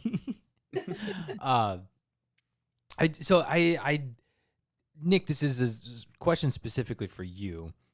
Because they've used this shot, they've done this thing before, like in tons of stuff. I mean, I think at one point, it became like a challenge, the mannequin challenge. I think where it's basically you had a camera and you'd go through and you like getting people like frozen, whatever kind of things. Like that's the real life way of doing it, is basically put somebody into a position and stay there as the camera goes through. But do you know how they do this sort of like thing? Because it's not quite a still image that they're just kind of like able to sort of add camera movement into and do like a nice crossfade kind of a deal. Like because it's 3-dimensional. They move around that still image. Do you know how they do that? So the thing that I think I know how they did was in terms of like, I think Will Ferrell, his character has like popcorn coming out. And I think for something like that, that's easy. You could just put all these little pieces of popcorn on a string, and then have them just float like that. And then I think there were a couple of people that had beer mugs that looked like were like splashing out. That's just all plastic. Like you can make stuff that's like in action like that, and then you're just holding it, right? So it looks like it's freeze framed. Yeah. The thing that I don't understand how they did was, how did they get Alan and Terry to be in these different positions? Because they're in like in the same room. They're in 3 different locations in this room, but the camera is so smooth when going around to these different parts of the bar, and it's like, how do they transition from them to this spot and them to that spot without like any cuts or like weird crossfades? Like, did they have? My guess is maybe they had a camera on like a rail, like kind of like on a track.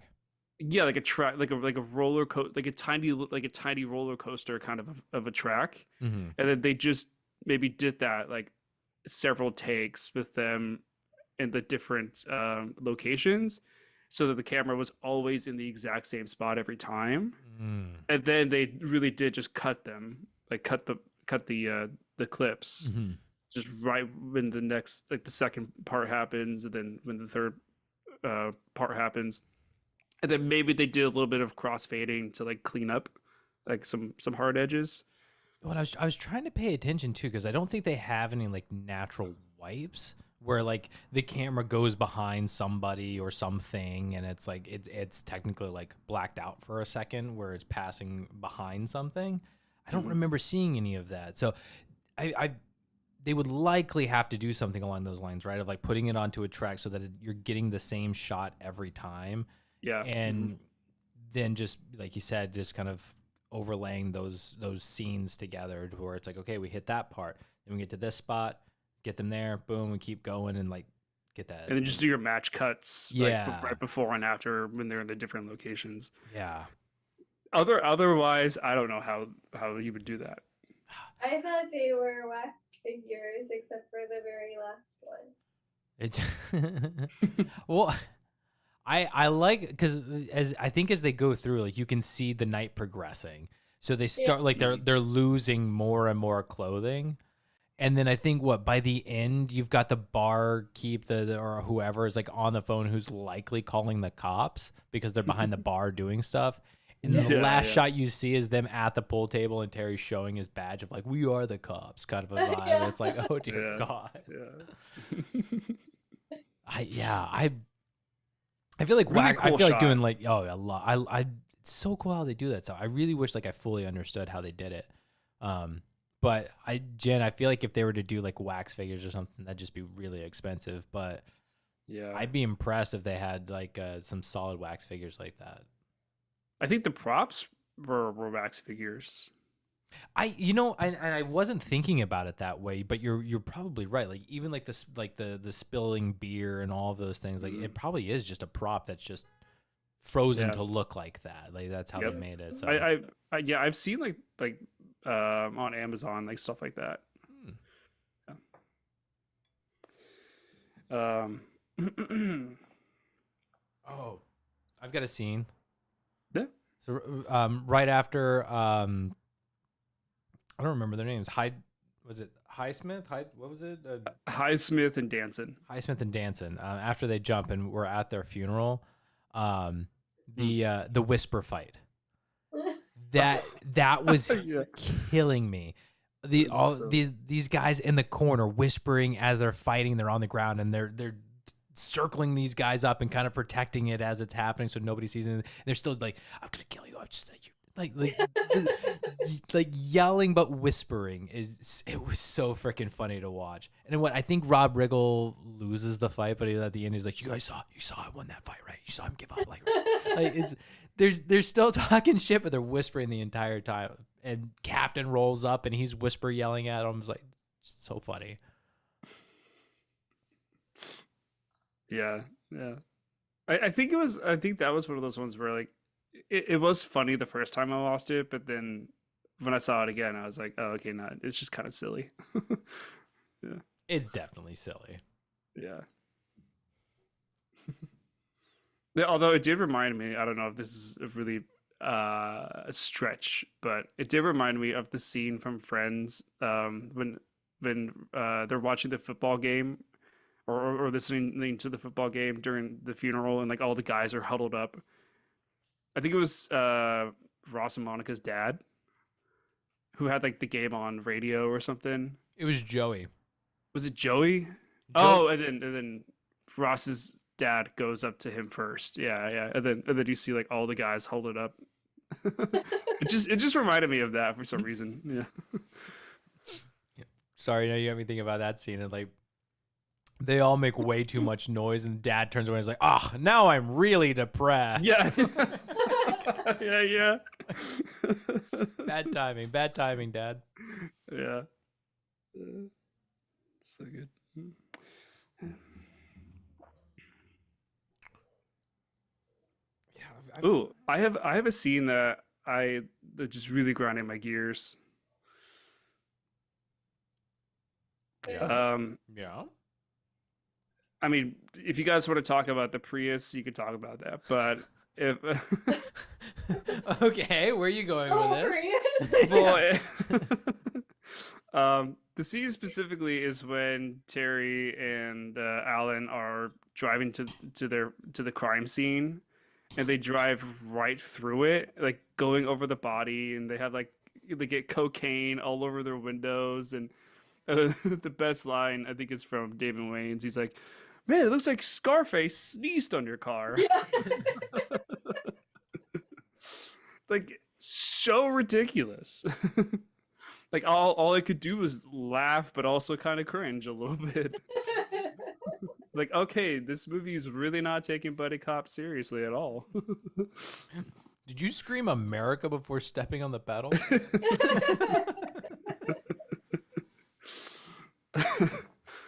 Yeah. Actually, one of the things that I thought was really funny after that, like obviously they screw up the crime scene and they end up with all the cocaine on the car. But when they're being abducted by, or essentially like they're being taken out of their own car, loses like by the private security team or whatever. Mhm. You see the one guy wipes his finger across the cocaine and Yeah. like that little detail I thought was really funny. Like these guys just swoop in, kick them out of their own car, take all of their stuff, and then just whoop, casually walk away like nothing happened. Meanwhile, I'm gonna snag a little bit of free drugs while I'm at it. Yeah, I saw that. Also, my sister had a red Prius just like that, so it was a little strange seeing it. Just make sure she keeps it away from Dirty Mike and the boys. Yeah. Yeah. They're on the lookout for the red Prius. Yeah, and like this was very much a time when people were calling dudes very like misogynistic things for owning a Prius. Like people don't care anymore, but I'm like, man, like that was just so that time. You know? It was like a little time capsule in history, I guess. Calling people cigarettes. Yeah.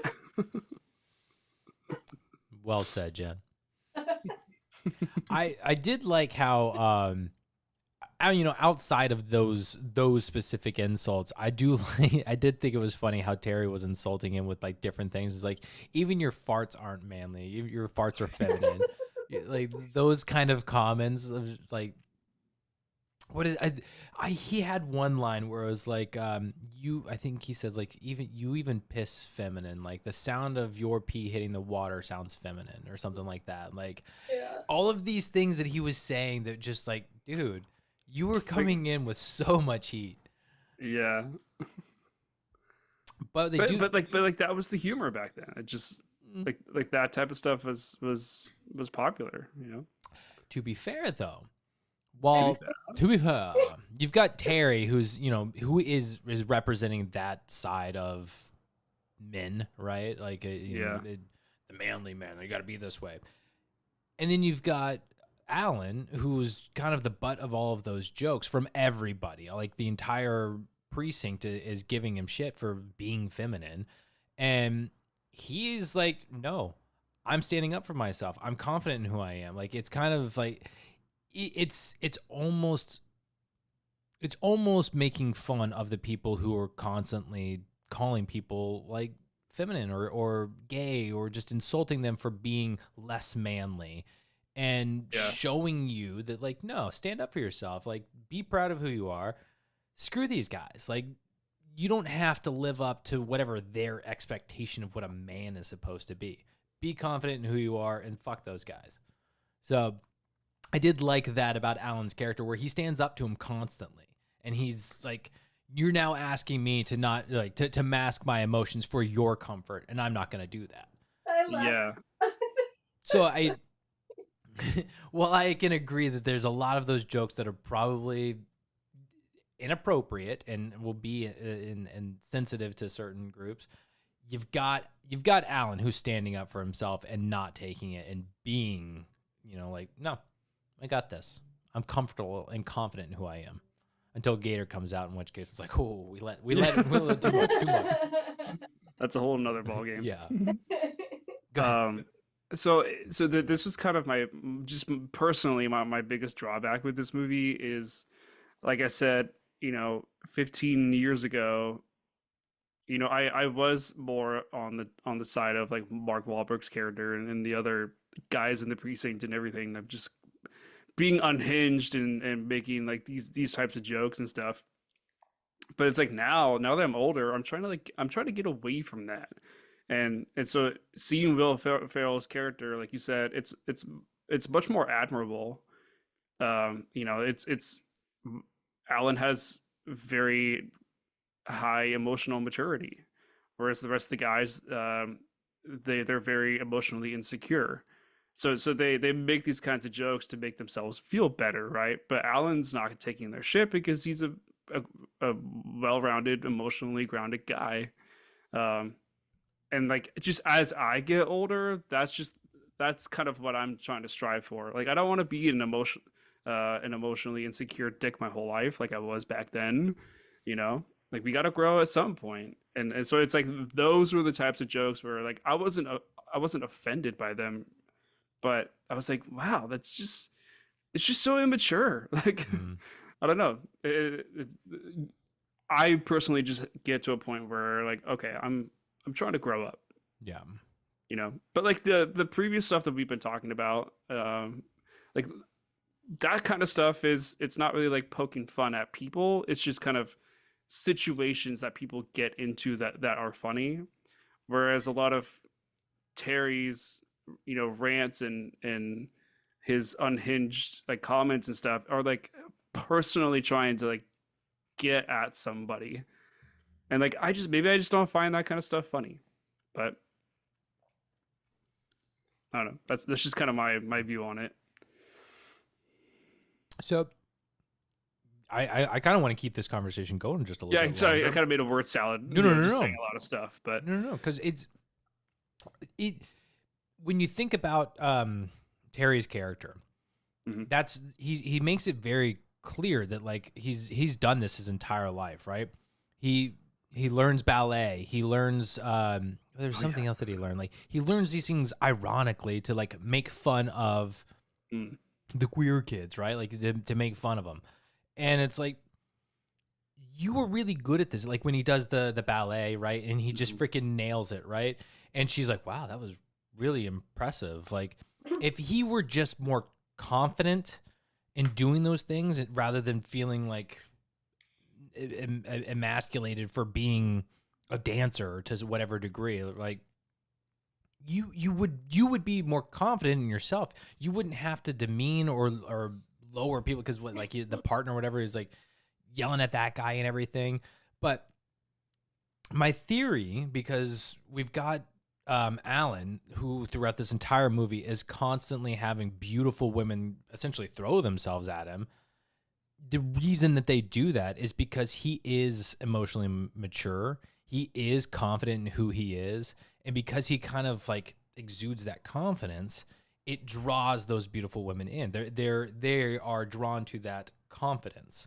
Mhm. Whereas Terry is constantly fighting his insecurities and angry about all of the stuff. And it's like, that's why she left you. That's why you're not with these beautiful women, is because you are off-putting. You are not attractive. You don't have the emotional maturity to draw those women into your life. You're pushing them away.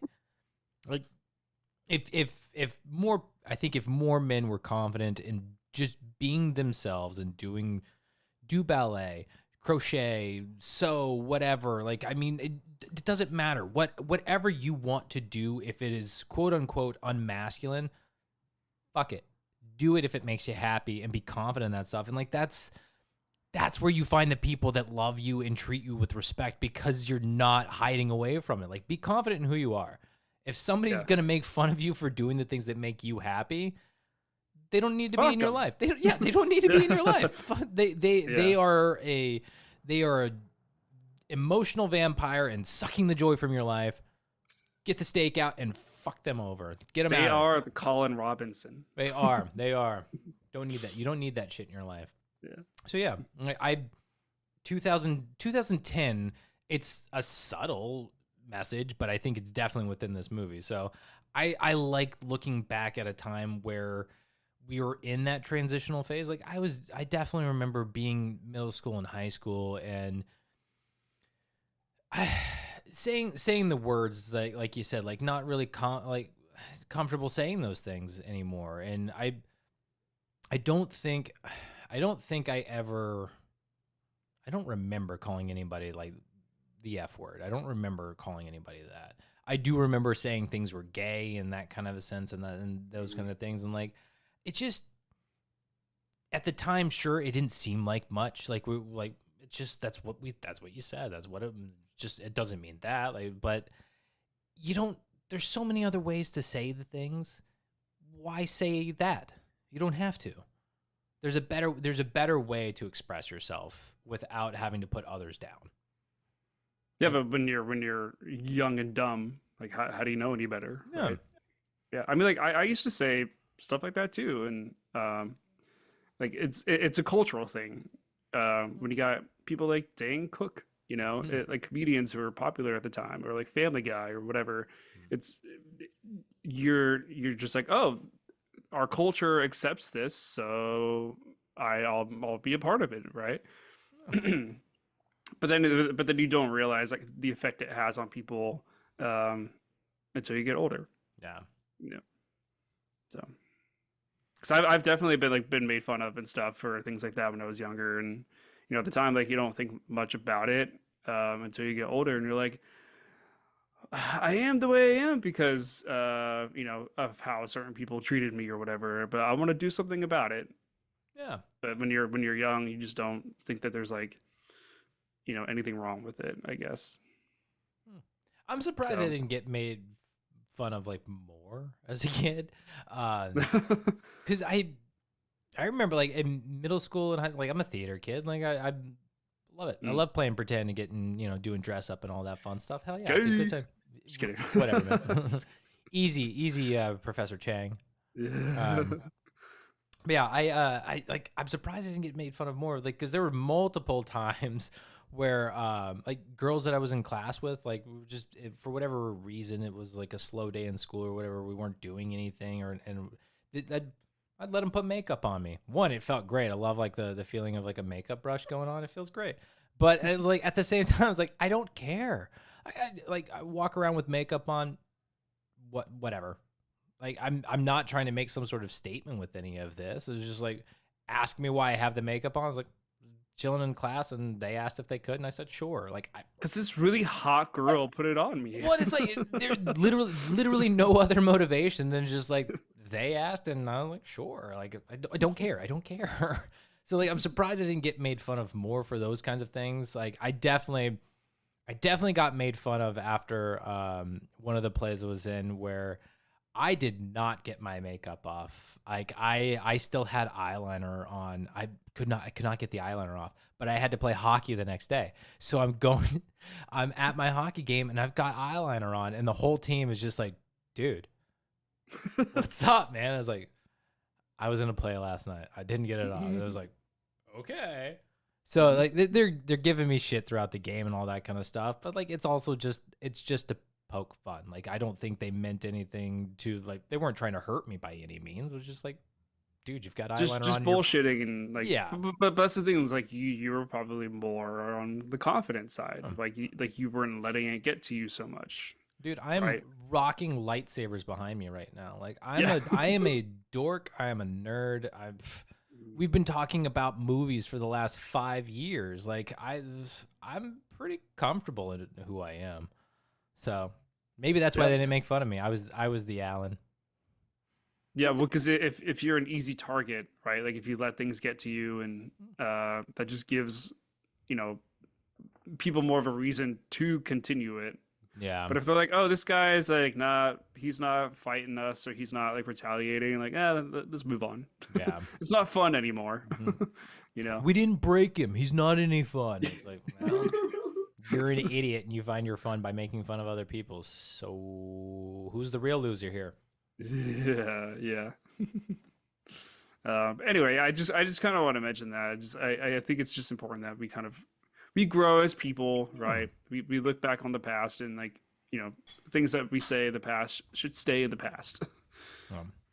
So we're not perfect. It's just a weird thing, like watching these kinds of movies where I'm like, man, like that was such a different time, like in life. What? It's God, man, watch movies from the 80s. Holy crap, you will see so much in the 80s are iconic for their movies, right? Watch those but we movies. weren't alive in that time, though. I'm just saying. So we don't have any like personal connection to it. No, but again, it's a product of the times. So like looking at it from like where we are, even when we were in the 90s, we were watching the 80s movie. But like now in 2025, watch a movie from the 80s, 70s, 60s. Like go back and just watch these things. You're like, oh shit, they were saying some stuff that you cannot get away with. Like, but that's the difference, right? It's like, I mean, it was commonplace. That was the culture of society at the time, and it is what it was. And these movies are still iconic. They're still like movies we talk about with reverence today, but they have things like that within them where it's like, that's not kosher. You can't do that. You can't say that anymore. And I mean, you'll just get into a lot of trouble. but like your point being like that is the point, is that it's not culturally acceptable to say we were at a place where that was okay. But we've grown, we've improved, we've gotten better understanding, and we've changed, right? We're not that way anymore. We recognize the pain that we've caused. We recognize how inappropriate those things were, and we've made the effort to improve ourselves, to be better people, to not do that. Yeah, like that's the point. We're making mistakes now, guaranteed.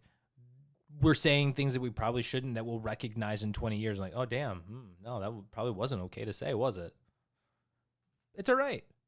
We don't have to be perfect. We do our best, but recognize that, like, hell, we make mistakes. Try to do better. Yeah. Let's be good Well people. said. Let's be good people. Yeah. And Gators bitches better be using Jimmy's. Yeah. Well, you look like a hobo. So what did we just talk about? God, okay, it's got me thinking about Flight of the Conchords, the hippopotamus versus the rhinoceros. I haven't seen that one. No. There's a lyric where sometimes my lyrics are sexist, but you lovely bitches and hoes should know I'm trying to correct this. You lovely bitches and hoes. Yeah. Yeah, sometimes my lyrics are sexist, but you lovely bitches and hoes should know I'm trying to correct this. The only Flight of the Conchord song I know is that fucking with my shit. All these mother uckers. Mother uckers. Fucking with my mother uckers. Yeah. The mother ucker wouldn't sell an apple to a kiwi. And then like later in it, he's going on a verse where he's like, mangoes, just the self-censor. It's so good. Oh man, I love Flight of the Conchords. It's fine. I still do the business time thing. It's business time. It's business time. Oh, you listen to the. I know my Flight of the Conchords is very minimal. But... love Flight of the Conchords. Yeah. Trying to think of other scenes. I have a funny scene. Yeah, go for it. Well, it's like it's super. Oh, I think my brother made it home. Thank God, if that is him saying he made it home. But it's when they're in the car, they just left Alan's like crazy ex-girlfriend and the weird husband. But so oh my God, they left that house. And like they're just in the pitch black, and then all out of nowhere they're chasing, and you hear Terry be like, "It's 20 miles. We're 20 miles away from them. Like what the hell?" And I started dying laughing because you just see this psycho ass running after them, and then you hear it's been 20 miles. I was more impressed that Christina is right there behind him still, and she's running in heels. Heels, yeah. That's what I was just about to say. Yeah. Freaking psycho. That's such a good gag. Yeah. Bit, I should say. I didn't know what to expect when Alan said like it's an ex-girlfriend. She's a bit of a handful, or like she's like whatever it was that you said. Like I did not know what to expect from her, but the moment that she like when she walks behind him and she like grabs his hair and it's all like oh, this is gonna be bad. Like the Christina freak out at first was like, oh, okay, so she's a bit nuts, but when she walks behind and then they get separated and she's just like throwing him into the cabinets and she's like slapping him. It was like, oh my God, like she's like so bipolar and all over the place of like positive, blah, blah, blah. I'm like, oh yeah, I see why you didn't want to come here, man. Get out, get out, get out. Go ahead, Nick. Yeah, I thought the scene at the house with the four of them was really funny. The husband he's a whole character on his own. But this dude shows up with like the four, was it like sun tea or something, or sweet tea?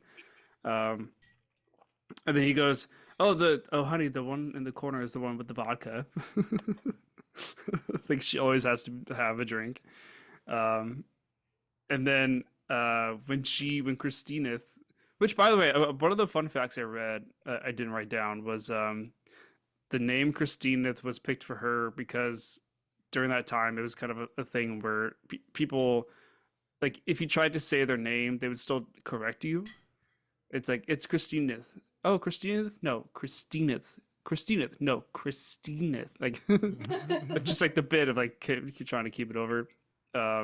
So they like try to make up a name that would sort of sound hard to say, and that she would be someone who would correct you if you didn't say it right. Did you have something to say about that? It reminds me of How I Met Your Mother, when it's Robin and Barney are engaged and they're at the restaurant, whatever, and they're fighting with the couple, and it's Kirsten. Oh yeah. They call her Kristen, and then call her Kirsten. Is like, it's Kirsten. Kirsten. Like, just so up about it. Like, what? The same thing with in Brooklyn Nine-Nine with Boyle, his son. What was his son's name? Nicholas. Yeah. Nicholas.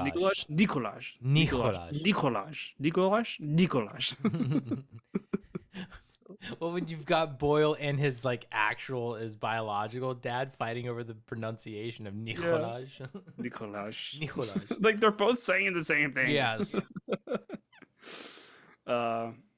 Anyway, so yeah, Christina gets up and she goes, around the corner, and the husband's sitting there, laying there. He's like, "You may think because of my beard that I'm hairy all down here. Nope, all shaved." It's like, dude, can you get any more creepy? Yeah, Like, I didn't laugh at the moment, but it's like funny to think about now, The line that got me is when they take off. It was like screaming, "You get back here and sleep with my wife." Yeah. So stupid. Although I agree though, like nothing tops them running the 20 miles. Yeah. I love that they're sitting, like, how do you end the scene, right? Like, that is a perfect way to transition out of that scene. They've gotten away, they're sitting in the car having their conversation, and then what happens? Dude is still running behind, just like, yeah. Yeah. I bet the writers are probably like, what if they were chasing them? The viewers are not going to expect that. I can't believe they found them after 20 miles. Yeah, right? I wasn't expecting it to be 20 miles out. Like, almost a marathon. Jesus. Oh, man. Yeah, that was funny. Maybe I should have given this movie a little bit of a higher score, but You should have. maybe like a 3.3. Yeah. Perhaps a 3.66, maybe? The average score, yeah. Oh, That that's was my funny. score. Yeah. Oh wait, no, the average was 3.67. Mm-hmm. So Jen was the closest. Jen, you are average. Oh, Just kidding. don't you take that, Jen. I'll take it. Okay. It's two quotes. But I'm going to go scenes. I'm going to mention the scenes. So, it's back to, it's the first dinner where, Terry is meeting, Sheila for the first time, but they're sitting at the coffee table, and, Alan is talking about like how he's been using Adobe Premiere or Adobe Photoshop or whatever to make videos and things. Like he's been editing and all that. And he Do drops light editing on the weekends. Yeah. he drops the line, "I recently just cut 3 minutes out of GoodFellas." My reaction was, "The fuck did he say?" Which I think, ironically, I think the last time we watched Goodfellas, we might have talked about how like there was probably just like a few minutes we probably could have shaved off of this movie. But I felt like I had to step in for Brian since he wasn't here to defend Goodfellas, our namesake. So somebody had to. Don't touch Goodfellas. The GoodFlickas will come for you. Respect. Yeah, respect. You put some respect on that name. Respect. But yeah. So that was the first movie reference that got me dying. The second one, I can't remember what Alan says, but it's right after the accounting firm or whatever it is. They go to New Jersey and it explodes or whatever. Oh, that's what it was. He's talking about how the Millennium Falcon flying away from the Death Star would explode. I'm like, that is bullshit. Yeah. I was getting a little worked up there. And then Terry comes back and was like, "Don't you dare badmouth Star Wars." I was like, okay, he's got me. I don't have to do it. he was like, everything in that movie is for real. It's accurate. Yeah. Not true, but I still love the fact that he defends Star Wars. Yeah. And I did think it was funny that after that explosion, this is another one of those moments where I think the bit maybe goes on a little too long, but Will Ferrell just talking about how like the explosions and walking away is bullshit and just like him kind of, it's a fun little rant, but I do think it goes on a little long. Yeah. It's definitely like, that's where I'm like, okay, like they're really like aware, like and reflexive on, like they're making fun of this. Mm-hmm. Yeah. But did you guys expect the explosion to happen? No. Okay. I mean, I think that was the point. Because I didn't the first time I watched it. And that's the thing. I think if it truly was the first time I was seeing this, no, I wouldn't. I wasn't expecting, because they're casually walking up to the place and then out of nowhere it happens, right? But no, I this go around I was certainly expecting it. Because what building was it again, too? Some type of accounting building? I think it was an accounting firm. Or accounting firm. Everything's accounting, right? Like, because that's the whole point. Terry is desperate for a drug-related crime. Yeah, to save the quiet career. Yeah. Accounting. Well, because that's Will Ferrell. Alan is an accountant. That's what he did. It's like, I'm going to go into the most stable job possible. I'm going to be an accountant for the police department. Man, it is really funny when you think about how this whole movie kicks off for these guys.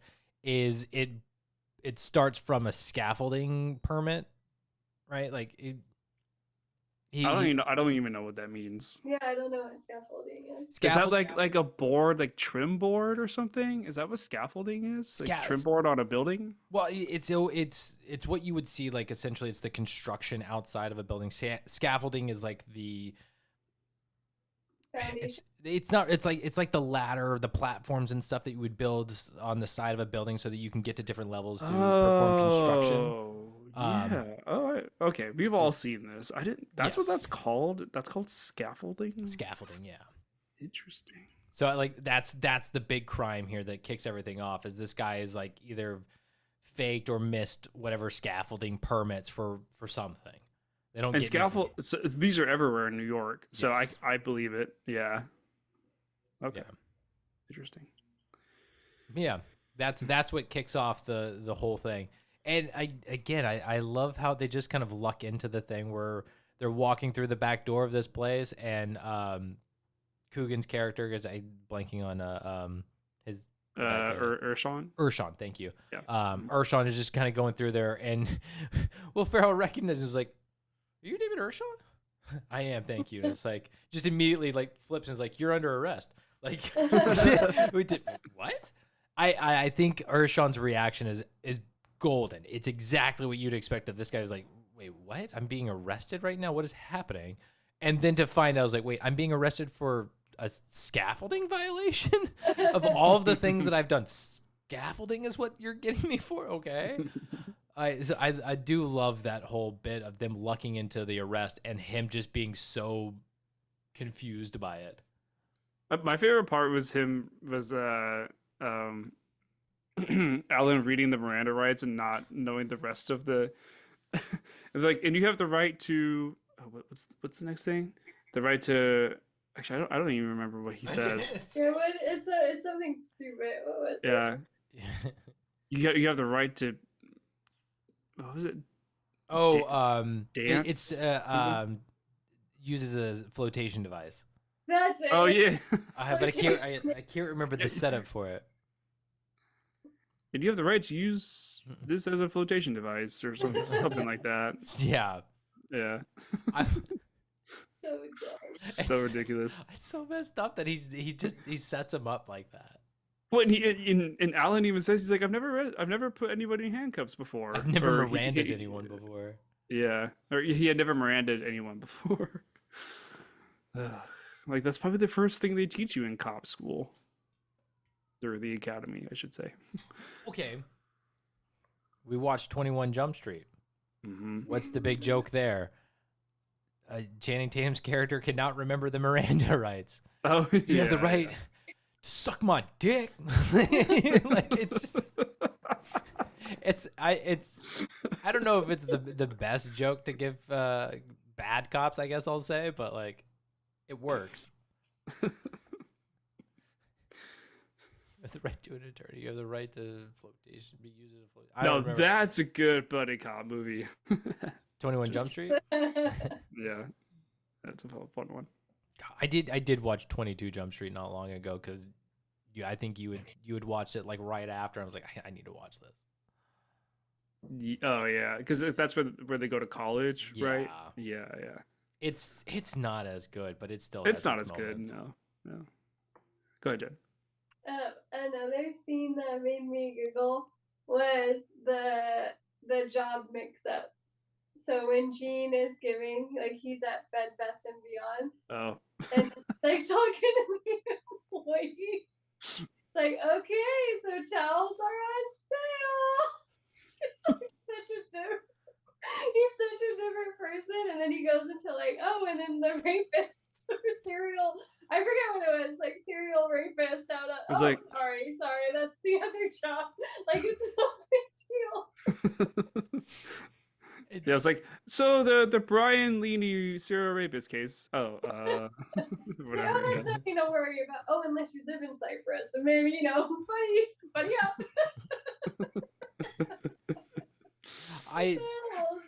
I do love when he says the towels part. Like, it cuts back to all the workers. They're like, ooh, ah. I love his customer service voice when is it Alan, I think, walks up first. He's like, Alan, like he's got that high, like, and, Are you here for the towel? Yeah. Well, he's like talking to another customer about like candles or something. Like the setup. He was talking, yeah. Appliances or something like that. I think he was talking to the other employees of like for where he likes to keep the different stained cutting boards. Yeah. Oh, that's right. Yeah. It's such a different character altogether. It's so good. Well, then like he turns it back on too, right? When like they're like, give it to us straight, and he's just like, all right, fine. Like he drops out of customer service, Bed Bath and Beyond manager, and becomes Captain Gene again. It's so smooth. No, just Captain. What is he, a kid show? that was a good joke too. Captain Gene does sound like a terrible kid show. It's like a SpongeBob like style. Yeah. Oh man. Captain Gene.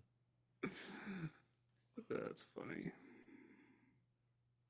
I don't really have any scenes written down that we haven't covered. Yeah, I think that's it for me.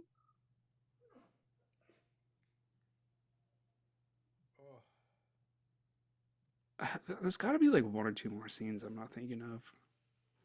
So, God, there's a lot of scenes in this movie where it's just like they're quick. Did you write down a lot? I mean, I wrote down quite a bit, but it's stuff we've already covered. Do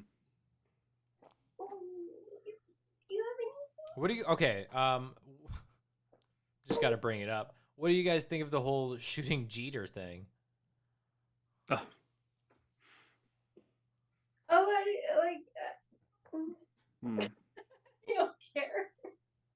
It's there. God, this time, because what I think anger management comes out of a couple years before this, but like any movie that took place in New York City, Derek Jeter had some sort of role.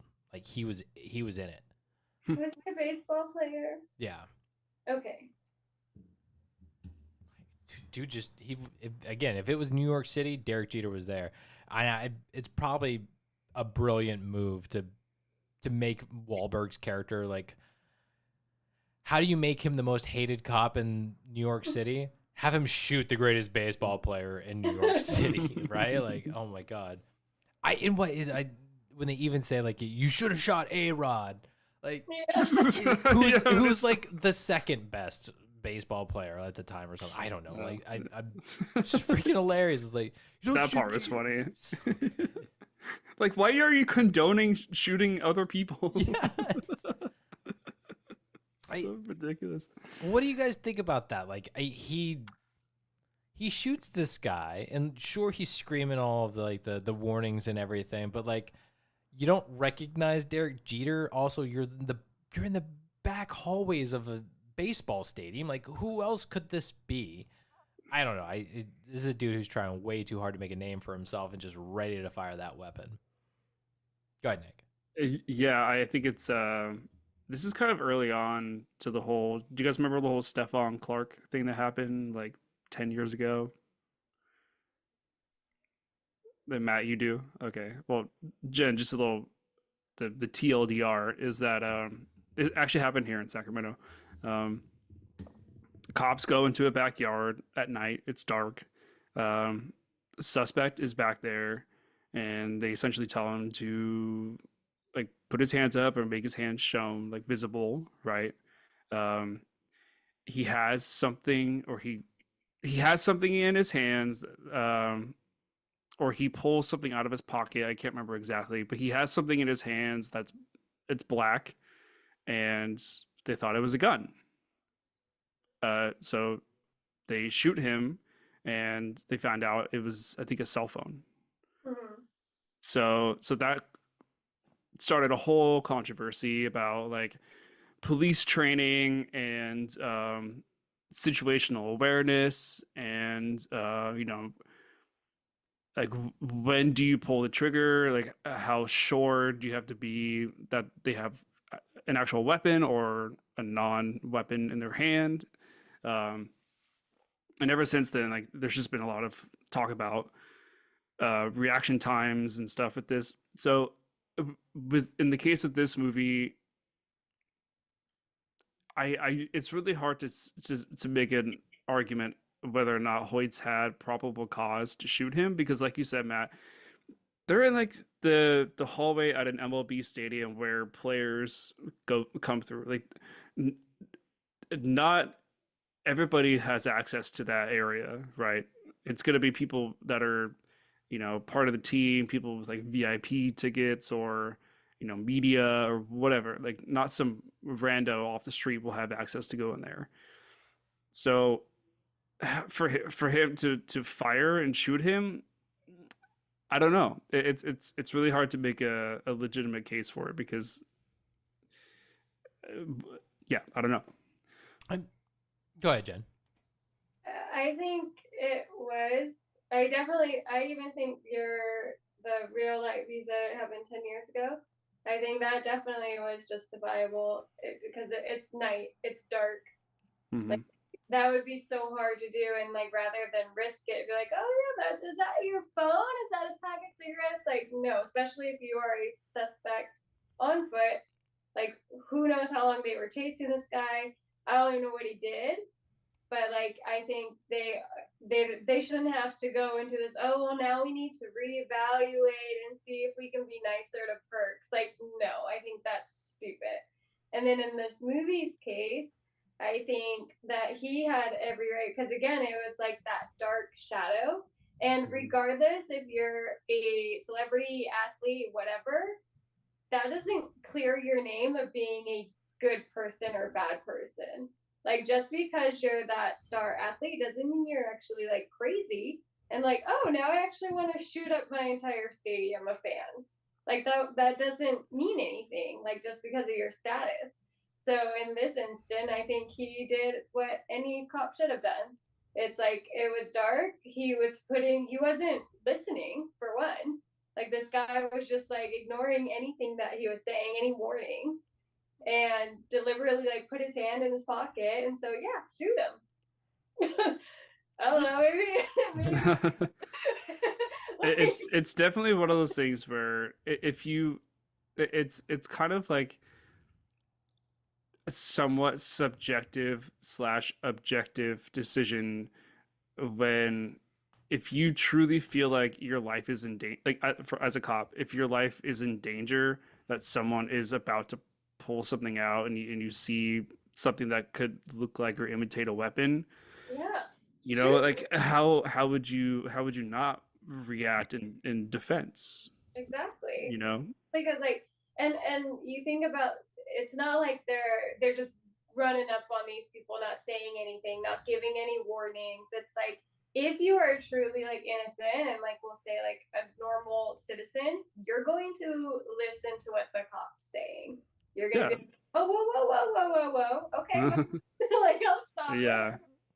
But the whole Derek Jeter thing, like he doesn't say, he just shows up and like does hand movements or. It's weird. So in the situation with Jeter, right? Like he is carrying a baseball bat. So he's carrying a baseball bat, I believe. Now you got me questioning, but I'm fairly certain he's got a baseball bat. So what does Terry see in that situation? A shadowy person who is approaching with a potential weapon. Mm-hmm. Like a baseball bat can absolutely be used as a weapon. Where I think you run into like your gray area with Derek Jeter is he's telling him to stop, and all these things, and like the implication being it's not that he ignored him, he didn't hear him because he has his headphones in, which I think it's very common for athletes, especially before a game. I mean, this is what Game 7 of the World Series, right before the Game 7. It's like they have headphones on, they're getting in the zone, they're listening to music, like they're not really focused in on the outside world. They're getting ready for the game. They're in the zone. So like this is a guy who's at work essentially preparing for the biggest game of his life at that time. And like it's again, you're in this gray area of cop doing the right thing, of saying, hey, stop, trying to get your attention, put it down, whatever. Like he's doing everything he can, and it escalates to the point that he shoots him. Then you've got Derek Jeter's side of it where like he's in his own world. He's not aware of this guy. And why would he expect a cop? He's not doing anything wrong. He's just going about his normal routines. Right. So I mean, it's debatable, but at the same time, it's like the guy is not making aggression towards Terry. The shadowy figure is not running at him. He's not really showing aggression. He is just walking down this path, quote unquote, ignoring the warnings. Could there have been another solution rather than shooting the guy? That being said, he does shoot him in the leg, so he doesn't just straight up kill this person. So that's a positive, I guess. Yeah, shooting isn't necessarily killing. Well, I mean, but if a cop intends to shoot, they shoot to kill. They don't shoot to wound. But I like your point of him approaching in technically a non-aggressive manner or a non-threatening manner. So I don't know if that would necessarily give Hoyt's probable cause to shoot. Like ignoring commands doesn't give someone probable cause to shoot. It's Well, like if I mean a taser, shooting off a taser is a different thing, or like less than lethal, like shotgun, beanbag guns, or whatever. Like that's different. But like your main firearm, yeah.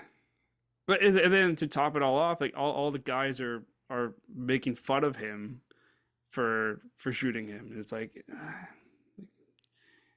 yeah, it's not an easy situation all around. Go ahead, Jen. But I thought Hoyts was there for a specific reason. Like there was a threat called in or something, and he had to check it out. no, he's just basically doing like routine security for the game. Yeah, yeah. So a lot of like big events, they just have police presence. But I thought in his backstory, he said there was a potential threat, and then that's why he was down where he was. I don't think so, but it could be. I may have missed that. Because the only time he ever talks about it is in the therapy session. Mm-hmm. Mm-hmm. And it's just kind of glossed over because ultimately it's not. There's no reason, like, the guy could have had a gun and he would have still been in the wrong for shooting. Well, yeah, exactly. Like that's the Yeah. point. It's not the fact that he shot somebody. It's the fact that he shot Jeter. Yeah. And people lost money because of it. Yeah. Yeah. Oh yeah, because there were bets, right? Yeah. That's funny.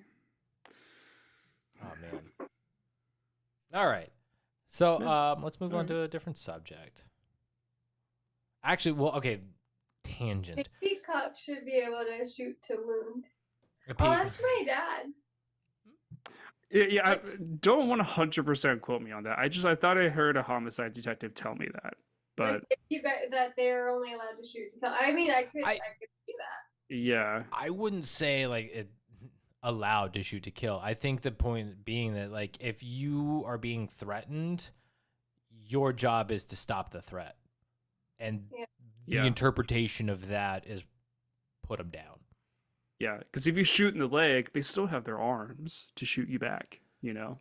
Well, there's So, all of that. Like not to mention how many I'm not saying it's likely, but adrenaline is a hell of a chemical and you can be shot and keep charging forward.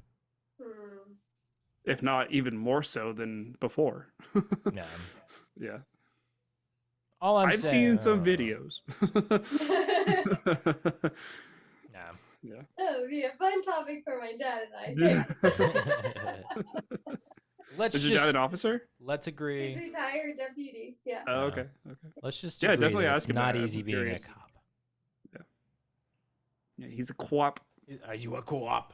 You a co-op? But yeah, to tangent with the Jeter thing. Apparently, there's a deleted scene where Derek Jeter has like some sort of connection to something else. Like I apparently they add that into the movie edit when you're watching it on TV. So other than getting shot, apparently there's another scene with Derek Jeter where he has a bit more involvement within the story. So He gets shot in the other leg. that would be hilarious if that actually happens. Yeah. I'm curious about the scene now. That would Like be so he's in their room with like the office shootout. his second office pop, yeah. Yeah, the office pop. He's like, oh yeah, man, I've retired from baseball. I do attic cleanup work now. Oh, no. I see it as like or something like that. Jeter shows up at the precinct for just like whatever promotional thing or whatever, and Allen is there, and he tricks Jeter into doing the office pop because he thinks it's a funny joke that he can get away with because they pulled it on him, right? Mm-hmm. So Jeter does the office pop, right? He fires the gun in the office, and it causes everybody to panic. And what happens is Terry runs in like he did the last time with the office pop, and he shoots Jeter again. Because he sees the gun in his hand. Yeah, he shoots Jeter again. That would be hilarious. That's good. That That's wasn't good, the scene. I meant like the office, like the shootout. Oh, at the end. Yeah. Like he's one of the I just, investors. be in the room. Yeah. yeah. Oh, yeah. We haven't talked about that scene yet. Yeah. What's it called? Lyndall. Lyndall. something That owns the whole world. we're in everything. Yeah. Oh, Lendl Group. Yeah. I like how Bob is part of that investment meeting. He's the reason it's there. Yeah. Like, damn it, Like the Bob. guy that you wouldn't suspect, and it's him. Well, my God, and that's the funniest part too, right? They think they do a great job of selling you on like the lottery. It's all coming down to the lottery. Right up until that moment where Bob shows up at the end, and they're just like, Bob, what the hell are you doing here? And he's like, oh, remember that thing I was talking about with the pension fund? Well, this is that investment. It's like, Yeah. they're targeting the police pension fund. Ding, We're gonna take money from it. Yeah, we got the answer, and it's like, oh my God, we're the fools that are being taken advantage of. Yeah, but Bob makes a hell of a decaf. Oh my God, freaking Bob! I don't like Bob. Bob's an idiot. Bob's an idiot. He reminds me of like a employee from like Office Space. Like he definitely blends into something like that. Oh man, I'm blanking on the guy's name, but the stapler dude who burns the place Oh, down. with the big glasses or the big eyes. I'm so upset I can't think of his name. But that's who Bob is. Is that my stapler piece? Don't take my stapler. That's my stapler.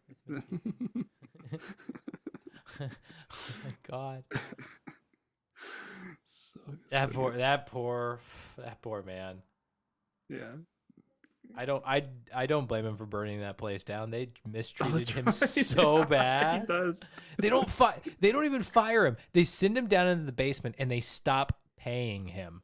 But he keeps doing the job. Like, you can't do that. You cannot do that. Oh my God, they're awful to that guy. I love the boss in that movie. It's like, so I'm gonna need you to come in Saturday. I'm gonna need those Yeah, TPS all right, reports. thanks. See ya. I'm gonna need no those conversation. TPS reports on my desk. Oh my God. All right. Somebody needs to pick that movie. I mean, I already have my next pick, so I won't be picking it next time. But Okay. I think it's on Netflix or Hulu. It's one of those. Yeah. I'm pretty sure it's Netflix. I think it might be on there still. What movie?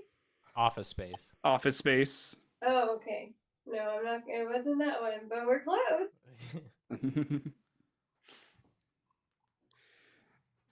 I mean, I don't really have much else that I can think of right now, unless if Matt, you have stuff and I can feed off of it. But No, I'm honestly trying to think of other scenes, but I don't. I'll just take whatever you got. yeah, I'll take the leftovers and I'll piggyback off you.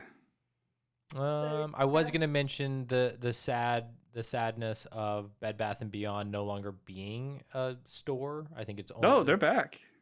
It's online, but No. They have actual stores. They have now. actual stores again. Like they're just opening. It's called New name. They like changed one word in it. It's like Bath and bed. Beyond. It's like bed and the Bath and Beyond or something stupid. They rebranded. The new I'm looking Bed it up. Yeah. Bath Beyond. Bath and Beyond. I didn't know anything happened in Bed. I'm pretty sure about Bed Bath and Beyond. Oh, it's called Bed Bath and Beyond Home. Oh.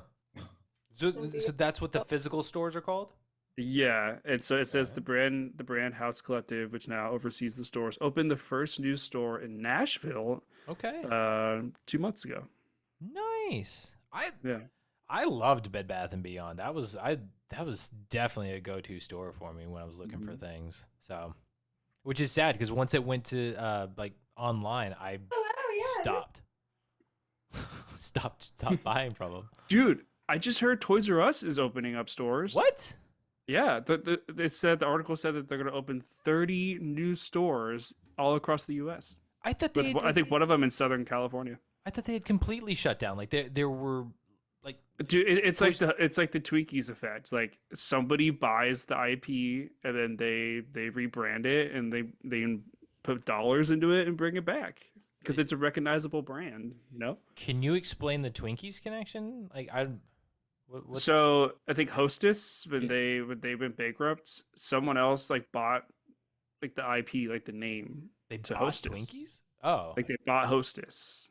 I think Okay. Twinkies is Hostess, right? Yeah, I'm Yeah. pretty So sure. somebody like bought Hostess and they brought back the Twinkies. That happened a couple of years ago, I think. My God, I didn't know Twinkies disappeared. Yeah, well, they made a quick return. Hmm. Have you guys seen Young Sheldon? I've seen been watching it. episodes. Yeah, I'm in season 2 right now. Oh, okay. So you probably have seen when the bread gets changed. I think that was in it's either season 1 or season 2. Like Healthy Hearth is the bread name, and Sheldon freaks out because the bread doesn't taste the same, and it's kind of similar. Like it was the personally owned bread, and then a corporation bought that out, and they changed it, and he like he almost gets his family kicked out of the U.S. It's so Oh my God.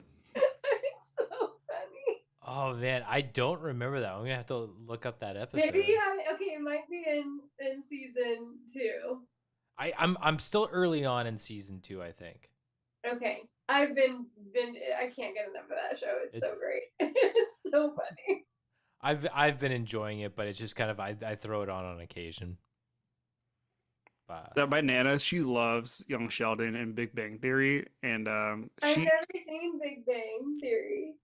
Matt binged it when he was living with me. I remember that. I'm still trying to collect the seasons on DVD. Oh, but Nana, she loves those shows so much that she has purposefully not seen the ending of Big Bang Theory because she doesn't want it to end. Oh, Yeah, yeah. That's fair. I did really like the ending. There's in my opinion, there's not a lot of shows that have like a good finale, a good series finale.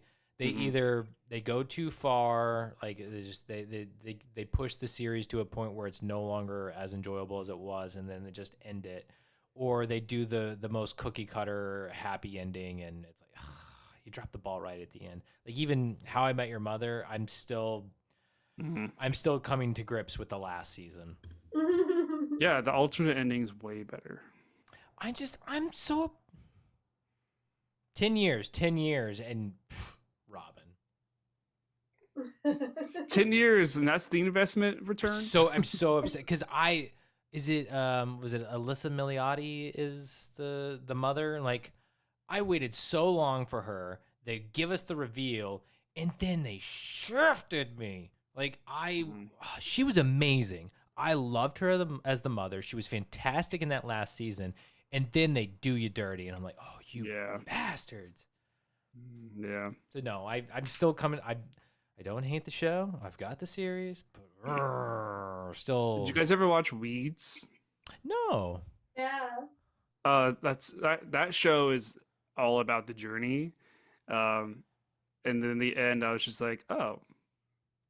I mean, can I spoil? Oh. There's really nothing much to it, like the ending of it. Like, unless if you're gonna watch it, I won't say it. I mean, maybe at some point. It's one of those where it's the lead actress that I really like. Mary Louise Parker. Yes, I love. She's great. Yeah, she does a great job in it. Love her. I was like, little foxes on the hillside. Foxes.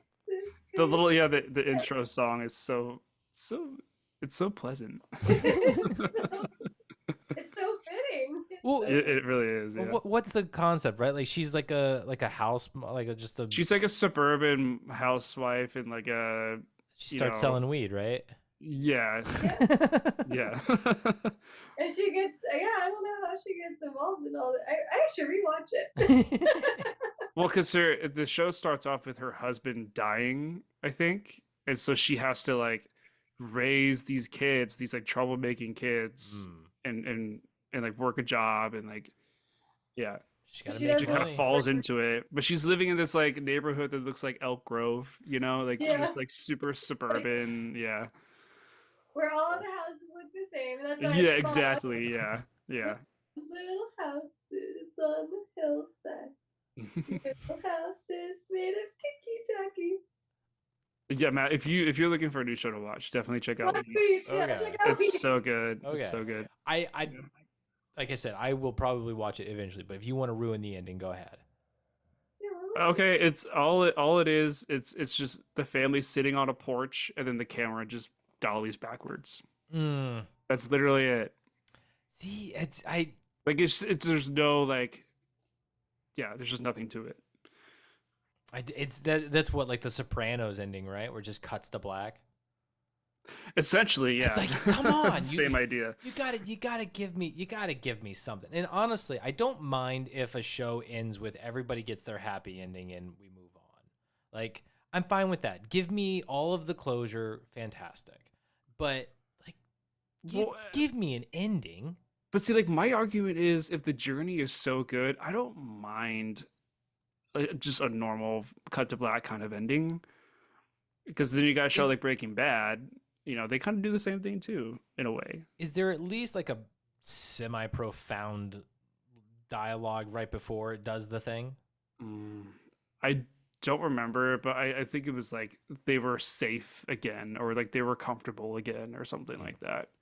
Like how they were in the very beginning, or just before the very beginning of the show. Yeah. Okay. But anyway. Oh, So yeah, Bath and Beyond is back. yeah, no, good to know. Good to know. Tiny nitpick, or I guess is more of a head scratcher. During the final car chase, when they're trying to get to the bank and they've got Urshan on the car, how do they end up on that top rack of cars hiding? How do they get up there? Wait, what? So they're in the car chase, they're being followed by the helicopter, they got the cars, and they end up in what is essentially like a car dealership, I guess, and they're on like the top row of what I'm guessing is probably like some sort of big rig or whatever, like a truck that's got a bunch of cars on it, and they're hiding out there as all of the cars go past. And then when they leave, they just drive off of it, and they like kind of crash into the car below to get there, and then they're back on the road. Like, how did they get up there? Wow, I must have blacked out because I did not remember that at all. I remember the car crashing into the bank with Highsmith and Danson. The car is in the air and way after that. Although Yeah. well, let's talk about that real fast. Getting a car stuck inside of a bus. You commandeer the bus, and then you whip the bus so that it shoots the car out of the bus and into the building. Like, that is the most insane thing I've ever seen. And these guys are doing it like it's another Tuesday.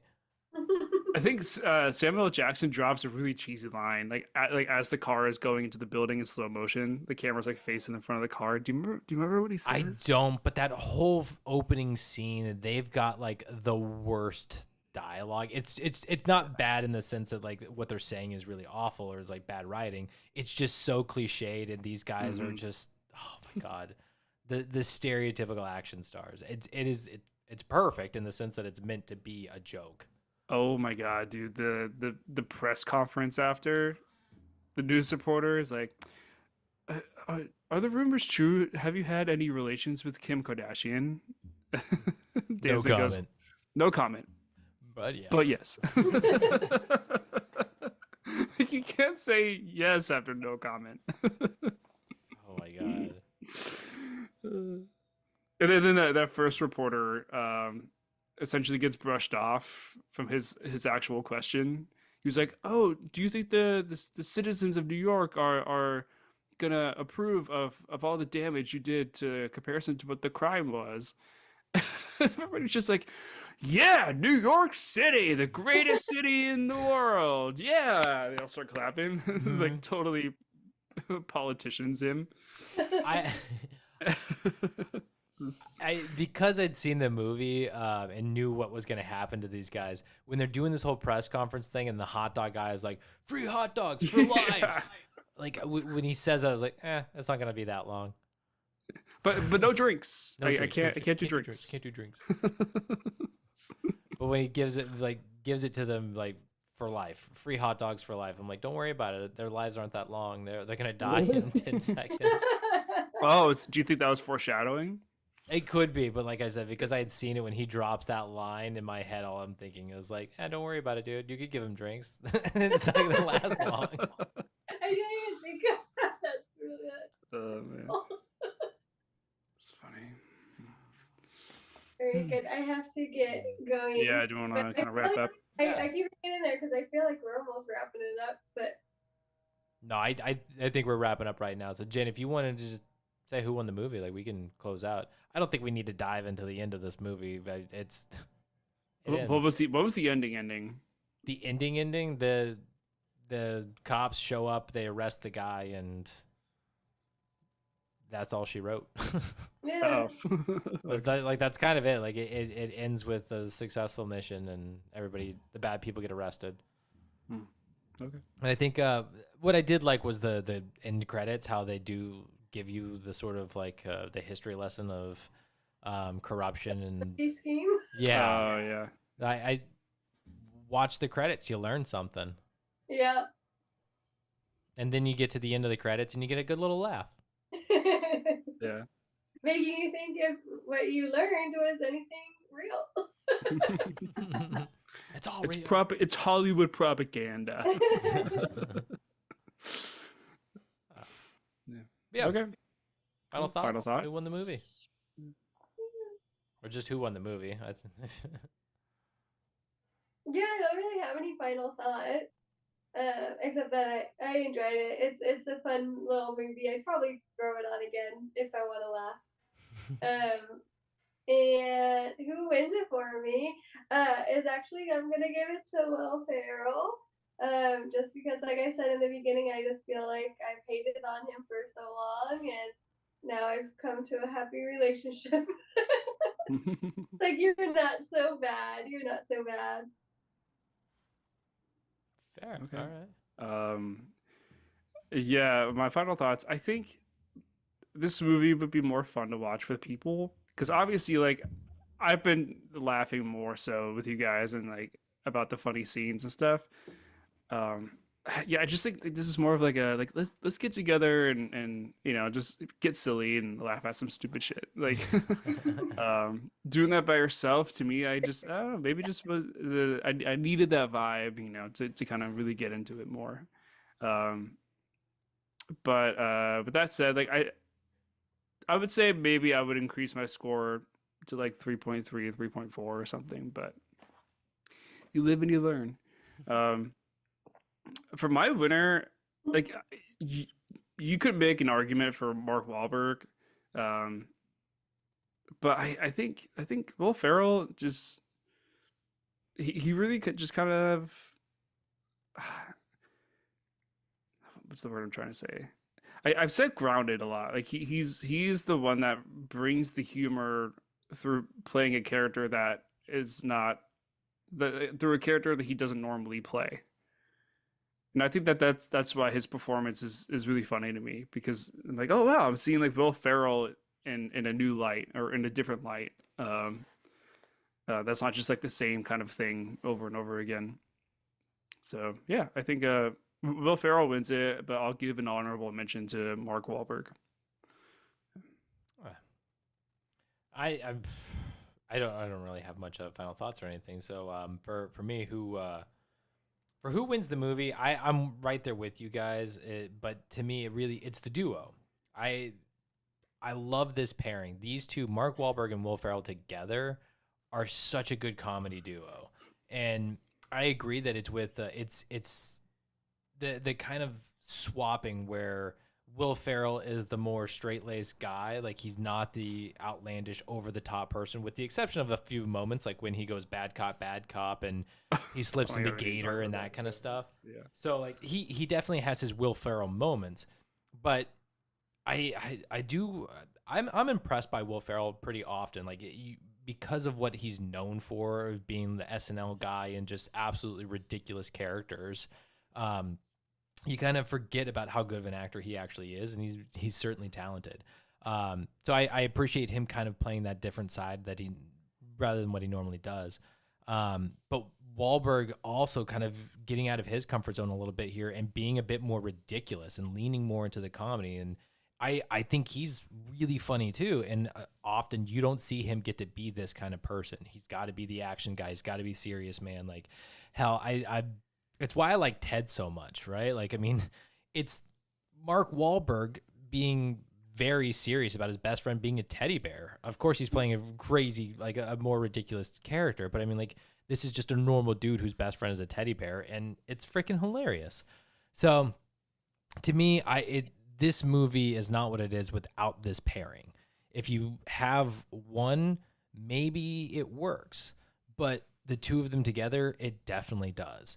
And I haven't seen their other connections. I don't know if any of you guys have seen Daddy's Home or Daddy's Home 2 or whatever. I haven't seen those movies. I haven't seen those. But the fact that it got a sequel, I'm like, obviously people enjoyed this movie enough to see these guys reprise who they were and come back.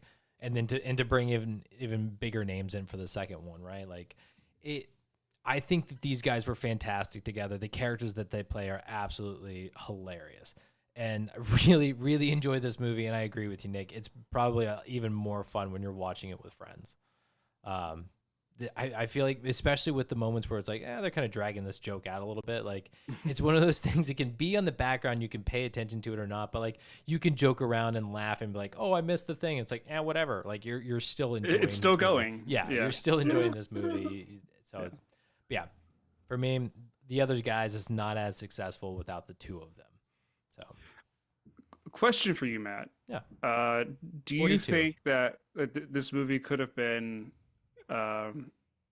good if you had Scully and Hitchcock, like replacing Alan and Terry? Even with like switching up some of the story and some of the jokes and stuff. Like, do you think that could work? So Hitchcock and Scully are completely different types of people than these guys. Yes. So like, even with the origin story and all that stuff of Hitchcock and Scully, it's a different vibe.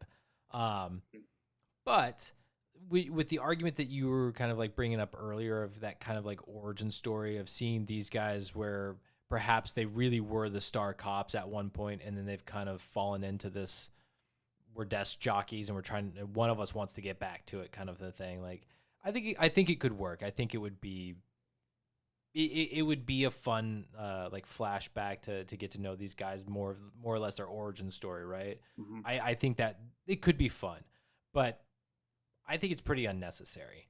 However, if you did a full movie where it really is kind of like Hitchcock and Scully back in the day, like the entire movie is like a prequel. Yes, yeah, it's just kind of it's them back in the day, and it kind of ends with them like at their desk talking over a lasagna and some garlic bread, and just like, oh man, that was a good time, remember? Like, like that's how it ends, is just them reminiscing around their desk with like Hitchcock's feet up in the air or something. Like, that absolutely works too. I think that would be really because good. you get the actor who Alan plays Richardson? Dad Castle. What's his name? Alan Richardson. Alan Richardson. Yeah, he plays Hitchcock, I think, right? I think so. He's Yeah. fucking amazing. I love that guy. Yeah, and he's like killing it in movies now. So it's like they could make something like that now. I felt so bad for him. I think he got typecast for just being so good at being Thad Castle. Yeah. Like, he is the man. Like, is I know talented. Thad Castle over his actual name. Yeah. Oh my god. If you watch Blue Mountain State for any other reason than Thad, like, I don't believe you. he is one of the. I watch it for the hot college chicks. I mean, that's the bonus, but that is one of the greatest characters ever created. Yeah.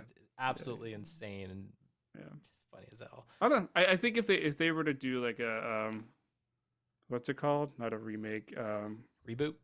A reboot, yeah, of the other guys, and they had the original people from the Scully and Hitchcock. Yeah, I think that could work. I'm a little surprised that there hasn't been some sort of like, maybe there is, but like a spin-off series, like taking the other guys and turning it into a TV series. Oh, yeah, I could see that. Yeah. I'm curious because I said it. Now I'm like, that seems like something they would have done. Okay. All right. Well, while you do that, we can wrap this one up. Yeah, I don't see that they've done a TV show or anything like that. So nothing. But that is a wrap on the other guys. This was a great chat, guys. Jen, did you want to tell us your pick, even though it may be Brian's that we go with, or do you want to hold off to solidify? Wait, Brian's got to be here for a whole cycle, right? Well, see, that's what I'm not sure. I wasn't sure of. Are we just gonna continue? Or did I not get a full cycle when I came back? I have lost track because I had to make a pick and then it was somebody else's pick and then I had to make a pick again. So I'm like, I don't know. I don't know anymore. I don't know. I don't know where we're at. So I'll just say it. Okay. And then we'll just keep it going. Yeah. Okay. fair. Okay. So it's on Netflix. And I know we've mentioned this movie before. I've never seen it. But just because we mentioned it so many times, I'm like, why not? So, Horrible Bosses. Oh. okay. All right. Plus, I hate my job, so it should be Okay. I'll be in line. That's fine. Yeah. Jen, after you watch this, so next week, assuming we're not going to change anything, let me know which of the horrible bosses is closest to your boss. That's what I'm looking for. That's for everybody. My boss is amazing, so I have to pick the least worst. My boss is just like Jennifer Aniston. Oh, is she one of them? Oh yeah, Jennifer Aniston is one of the bosses. Okay. I've never actually seen the movie. You never so- see? Oh my god. Okay, then I'm gonna stop here. I- I'm gonna stop here. Yeah. Jen, just know that what I said about my boss being Jennifer Aniston is very much a joke. Okay. Very much a joke. On the record. Wait, she's not Jennifer Aniston's not your boss? I wish. I mean, you'll see. I wish. Anyway, all right. Streaming on Netflix. Horrible Bosses. Yeah. So tune in next week, YouTube, here at GoodFlickas to hear our chat about Horrible Bosses streaming on Netflix. You can also follow us on Instagram at good.flickas and follow us on YouTube at GoodFlickas. Hit that bell, hit that subscribe button, share us with your friends, share us with your family. We're good folks here at GoodFlickas. Share us with the world. We're great. Everybody will like us, I promise. And if you don't, you can send us an email at goodflickas2020@gmail.com and let us know just how much you hate us. But, we also prefer some advice and, letting us know how much you love us. Goodflickas2020@gmail.com. Other than that, follow us here on YouTube. And that's a wrap. Tune in next week. Horrible Bosses, Netflix. Do either of you want to try the sign off? I've done the last two. Jen, you wanna take the last one before Brian comes back? I mean, all I can think of is there. Just say anything. It Anything doesn't have to be anything specific. Just anything. Here comes my hero. Is that it? We're just gonna wrap it up. Is that it? So Matt did it? Silently singing "Here Comes My Hero." Yeah. All right. Well, if you're not here for the Good Flickas next week, hopefully you're here for the other guys. We'll see you next week.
there's something you see in me, 'cause I see the same in you.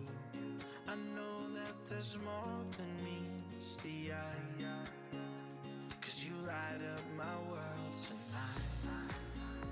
So we should be floating to wherever we're going, 'cause if the sky is an ocean, then we're going slow motion.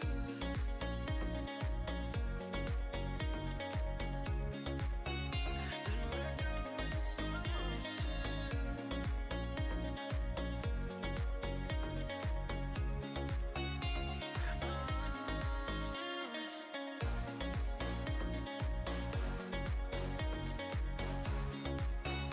Then we're going slow motion.